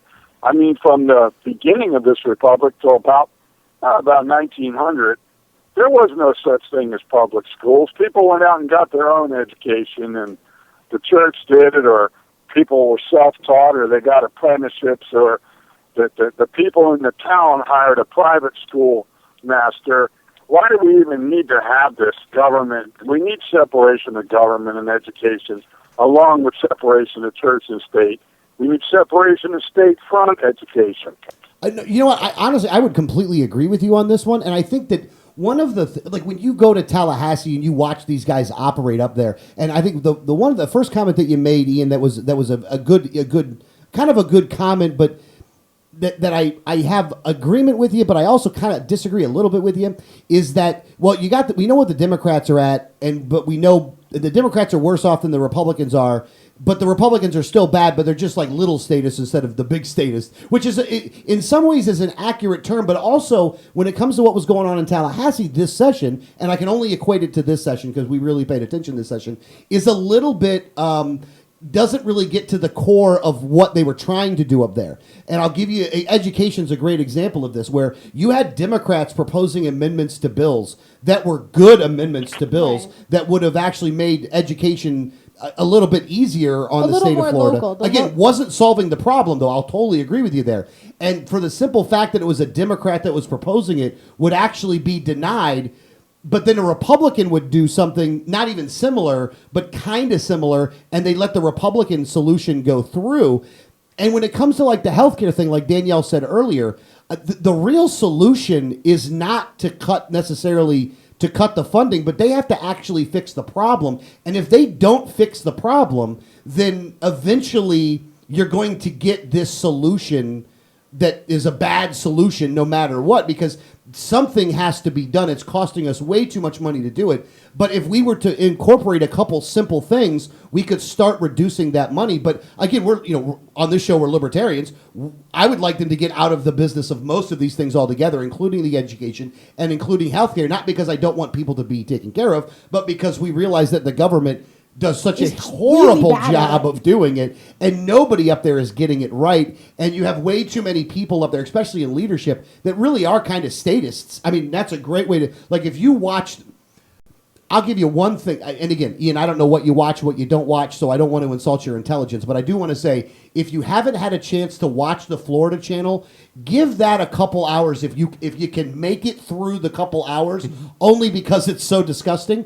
But watch what they do, what they say up there, and it will give you, like, your eyes will open to, like, they will say things that you will be like, okay, I'm going to go back. Was that a Democrat that just said that? Or was that a Republican that just said that? Like, I want to make sure I'm going to be mad at the right person. And I think after watching that, you might actually have a different viewpoint. Not that you would think that the Democrats are any less statist than the Republicans are, but you may look at it as a 50-50 split as to how statist these guys are. But go ahead. If you have another comment, please go ahead, Ian. Hey, I got another comment, and then I'm going to hang up. It's a rhetorical question, of course. How come you can open up the Yellow Pages or go on the internet and find 20 different pizza delivery companies or pizza places, or you can go on there and find 50 different carpet cleaners or air conditioning guys, And we are stuck with these same stupid, ridiculous, archaic statist political parties, the Republicans and the Democrats. We need 20 or 30 different political parties. I don't care if there's a communist party out here or a party of the Democratic left or a party of the Christian conservatives or the Catholic right or the libertarian atheists. That's the problem, really, is there's no political competition here in terms of ideas and solutions. It's Tweedledee, Tweedledum, Republican. And you guys know this from being libertarians. I know who you are with your ballot drives and trying to break the initiatives. You know they control the laws as to who can be a political party. They don't want political competition. That's what we need. We need, they say Israel's anarchic, and Israel's got like 20 different political parties. I say more than merrier. They should be all at each other's throats, bare knuckling it up there, fighting it out, duking it out, literally as well as figuratively with their ideas, competing for our votes, fighting for us like junkyard dogs. And we solve a lot of these problems. Political competition solves everything. You guys know that. That's just a fact of life. We have no political competition in this country. You know what, Ian? We're going to use the applause button all day. Hit it again. Hit the button again.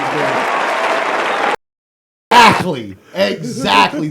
Ian, thank you so much for the call, sir. I couldn't have said it better myself, no matter what. And thank you very much for calling in, sir. And if you ever want to call in again, please do. Better go back. See it. Oh man.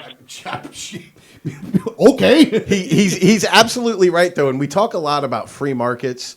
The most important free market is the free market of ideas, because that is where innovative thinking comes from. That is where new solutions come from and new angles of realizing what our problems are.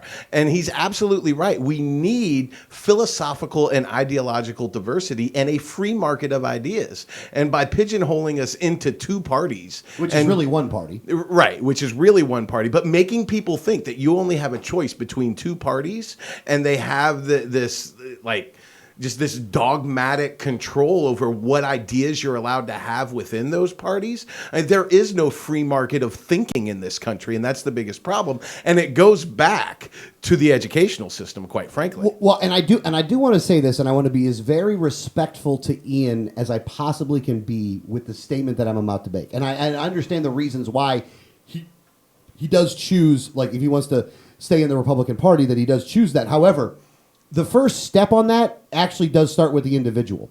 And so what I would say to Ian is, I feel you, brother. Trust me. If anybody feels you, I feel you on this one, which is why I would tell you that one of the first steps that you should take is that I understand why maybe during the primaries you want to vote in the Republican primary. Maybe. I don't personally believe that, but I can understand if somebody has that viewpoint. But when that's not going on, you got to get out. You got to either go MPA, go Libertarian, go with the party that best represents your views, and then switch over if that's what you have to do. But by giving them your registration, you are giving them a little bit of power, and you don't want to do that.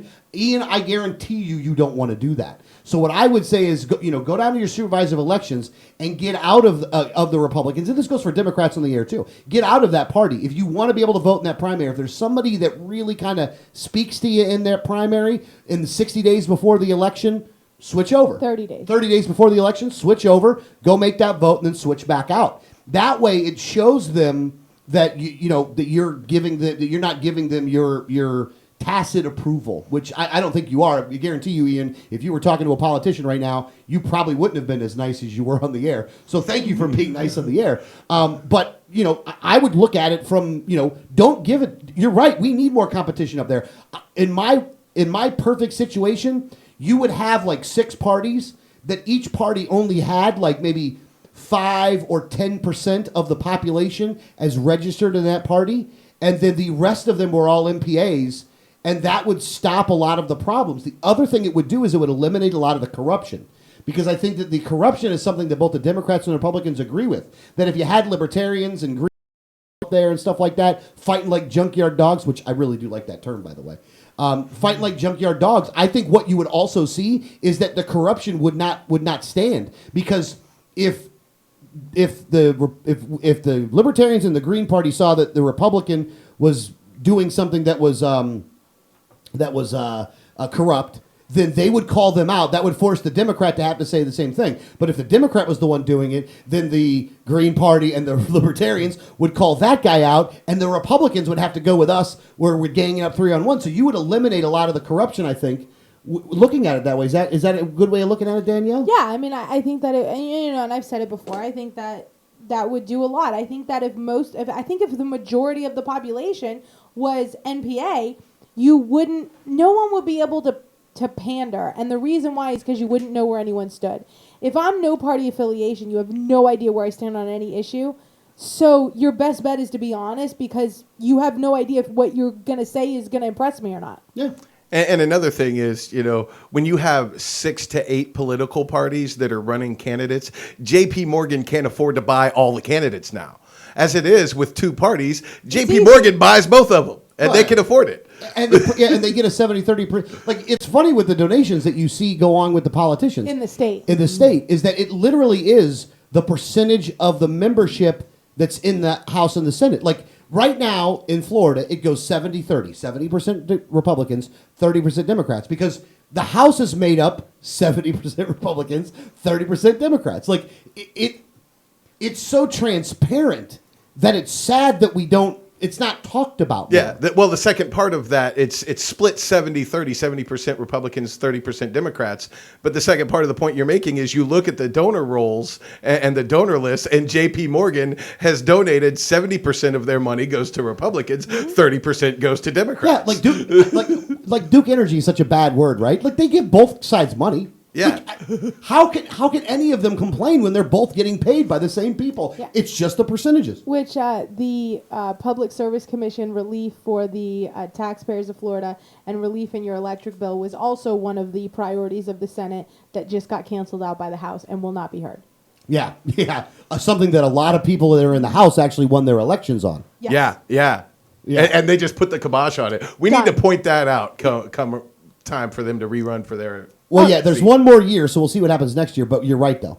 Now, Danielle, there was something else that happened when it came to this going out of session early that we didn't get to, so can you get to that part as well? So everyone, and I think almost everyone can agree that Speaker Crisafulli just ending the session the way he did was just childish. Correct. It was immature, it was childish, it's, I'm going to take my ball and go home because you're not listening to me, and it was just dumb, completely dumb. But it was also illegal. And that is something that now we are starting to talk about more in the media, but I caught right away because there is a provision in the Florida Constitution in Article 3, Section 3, Paragraph E, that says, neither house shall adjourn for more than 72 consecutive hours except pursuant to a concurrent resolution. Now, a concurrent resolution is something that's proposed on both sides. They both agree, hey, we're going to break. And I remembered this and kind of looked it up after I got over my shock of what just happened. I was like, well, wait a minute. They can't end the session. Like, they can't adjourn without a concurrent resolution. Because during Easter, the week of Easter, sometimes both houses, the both sides of the legislature will close for the entire week. They just shut down. And they can only do that by concurrent resolution because they can't actually do it unless they both pass a resolution that says, we're not going to be here for Easter. So I'm like, well, all right, well, what's the rule on that then? Because I know that they have to do it. When do they have to do it? So then I started doing the math on the hours. Now, the session would end 5 o'clock on Friday. So 3 days from then, 72 hours from 5 o'clock on Friday, would be 5 o'clock on Tuesday. But they adjourned at 1:15. They didn't adjourn at 5 o'clock. So there was about 3 hours and 45 minutes, or about 4 hours of time that puts them over that limit. So they actually were adjourned for 76 consecutive hours instead of 72, which would put them in violation of the Florida Constitution. Do we get to put them all in jail? Please, please, please. No, they're not even going to do anything about this, man. I mean, don't even, you're getting excited for nothing. I was not the only one to find it. There was other people that did find it right away. There was actually some legislative assistants in the House that found it right away. And there was also the Tallahassee Democrat actually reported on it later that night. that they could be in violation of the Florida Constitution. I did the math, and I can say for sure that they were. Maybe the Tallahassee Democrat needs a new calculator, but I can count to 76.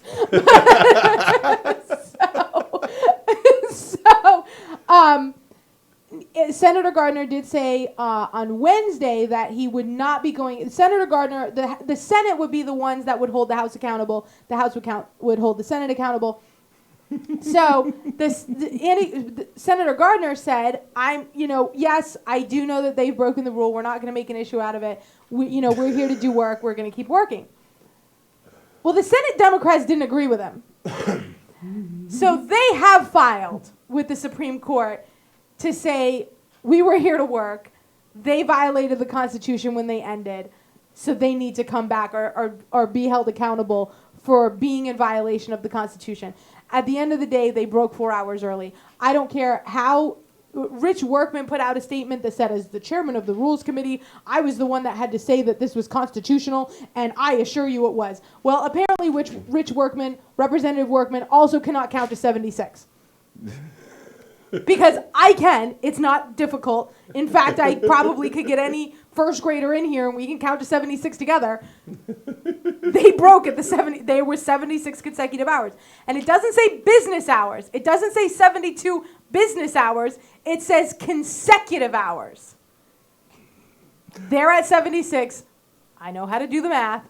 They're in violation of the Constitution. Exactly, and nothing's going to happen to them. I mean, so there's no you can get in a hubbub about it and all that kind of stuff. They're not going to do anything to these guys about it. The state senate is really being passive aggressive at this, where they've been making fun of them when they've been in session. They've been making fun of them, rightly so, which I do think is kind of funny that they've been doing that. But at the end of the day, they're not going to do anything about it.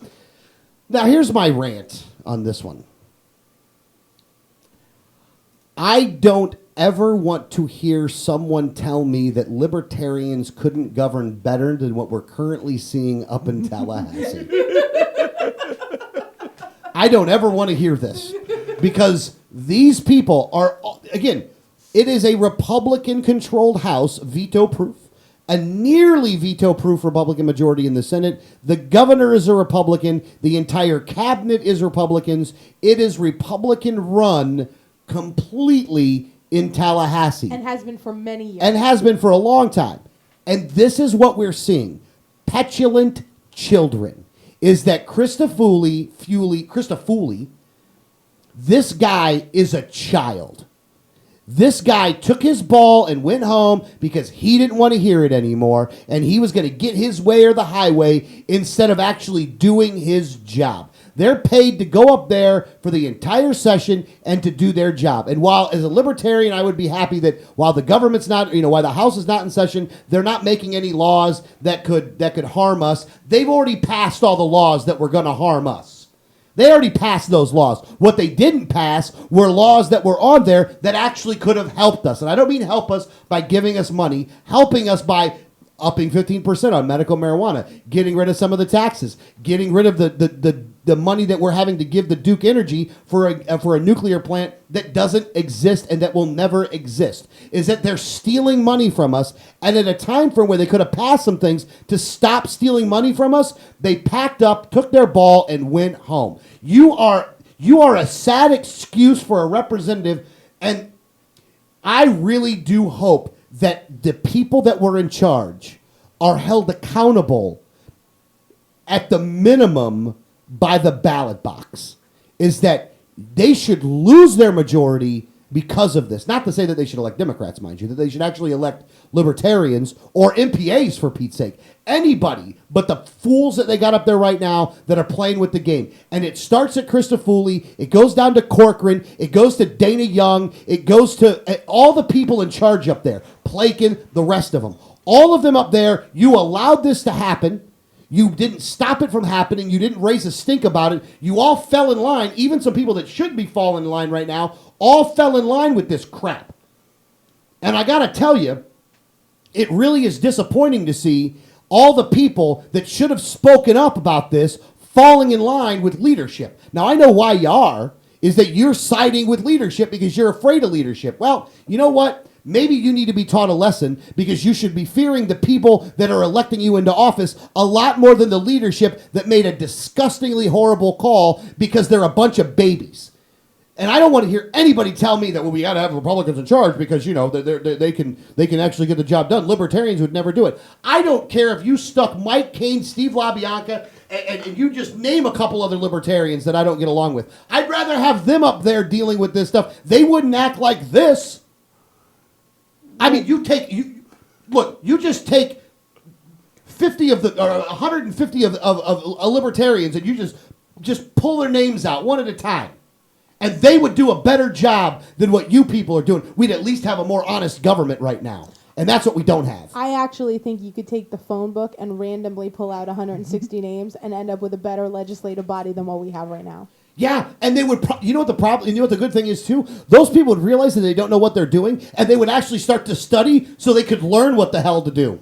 I think we could take the 150 worst standardized test scores in the state, put those kids in those seats, and they would do a better job. Yeah, I do. It's embarrassing. Again, you have embarrassed Florida. I'm embarrassed for you, actually. I really am, because you people stink. You stink to high heaven. And here's the thing. I agree with you. Don't expand Medicaid. I'm with you. You didn't have to close down the session to do it. But what you did was you took your ball and went home like a little baby. I hope you're happy. I hope you're happy being the babies that you are. You deserve zero respect. You deserve none. All right, I'm going to calm down. All right, let me calm down here. Any final words, Danielle, that you would like to say before we end the show? Well, I think that it was the wrong move. I do want them to hold firm on Medicaid expansion, but doing it this way was the wrong way to go. They're going to cost the taxpayers a large amount of money. They told nobody, so everybody, we pay for room, and meals while the legislature is up there, and they didn't even have proper warning to be able to cancel those reservations and that. So we still paid everybody for the rest of the week, and now we're going to be going into a much more expensive special session instead of a less expensive extended session.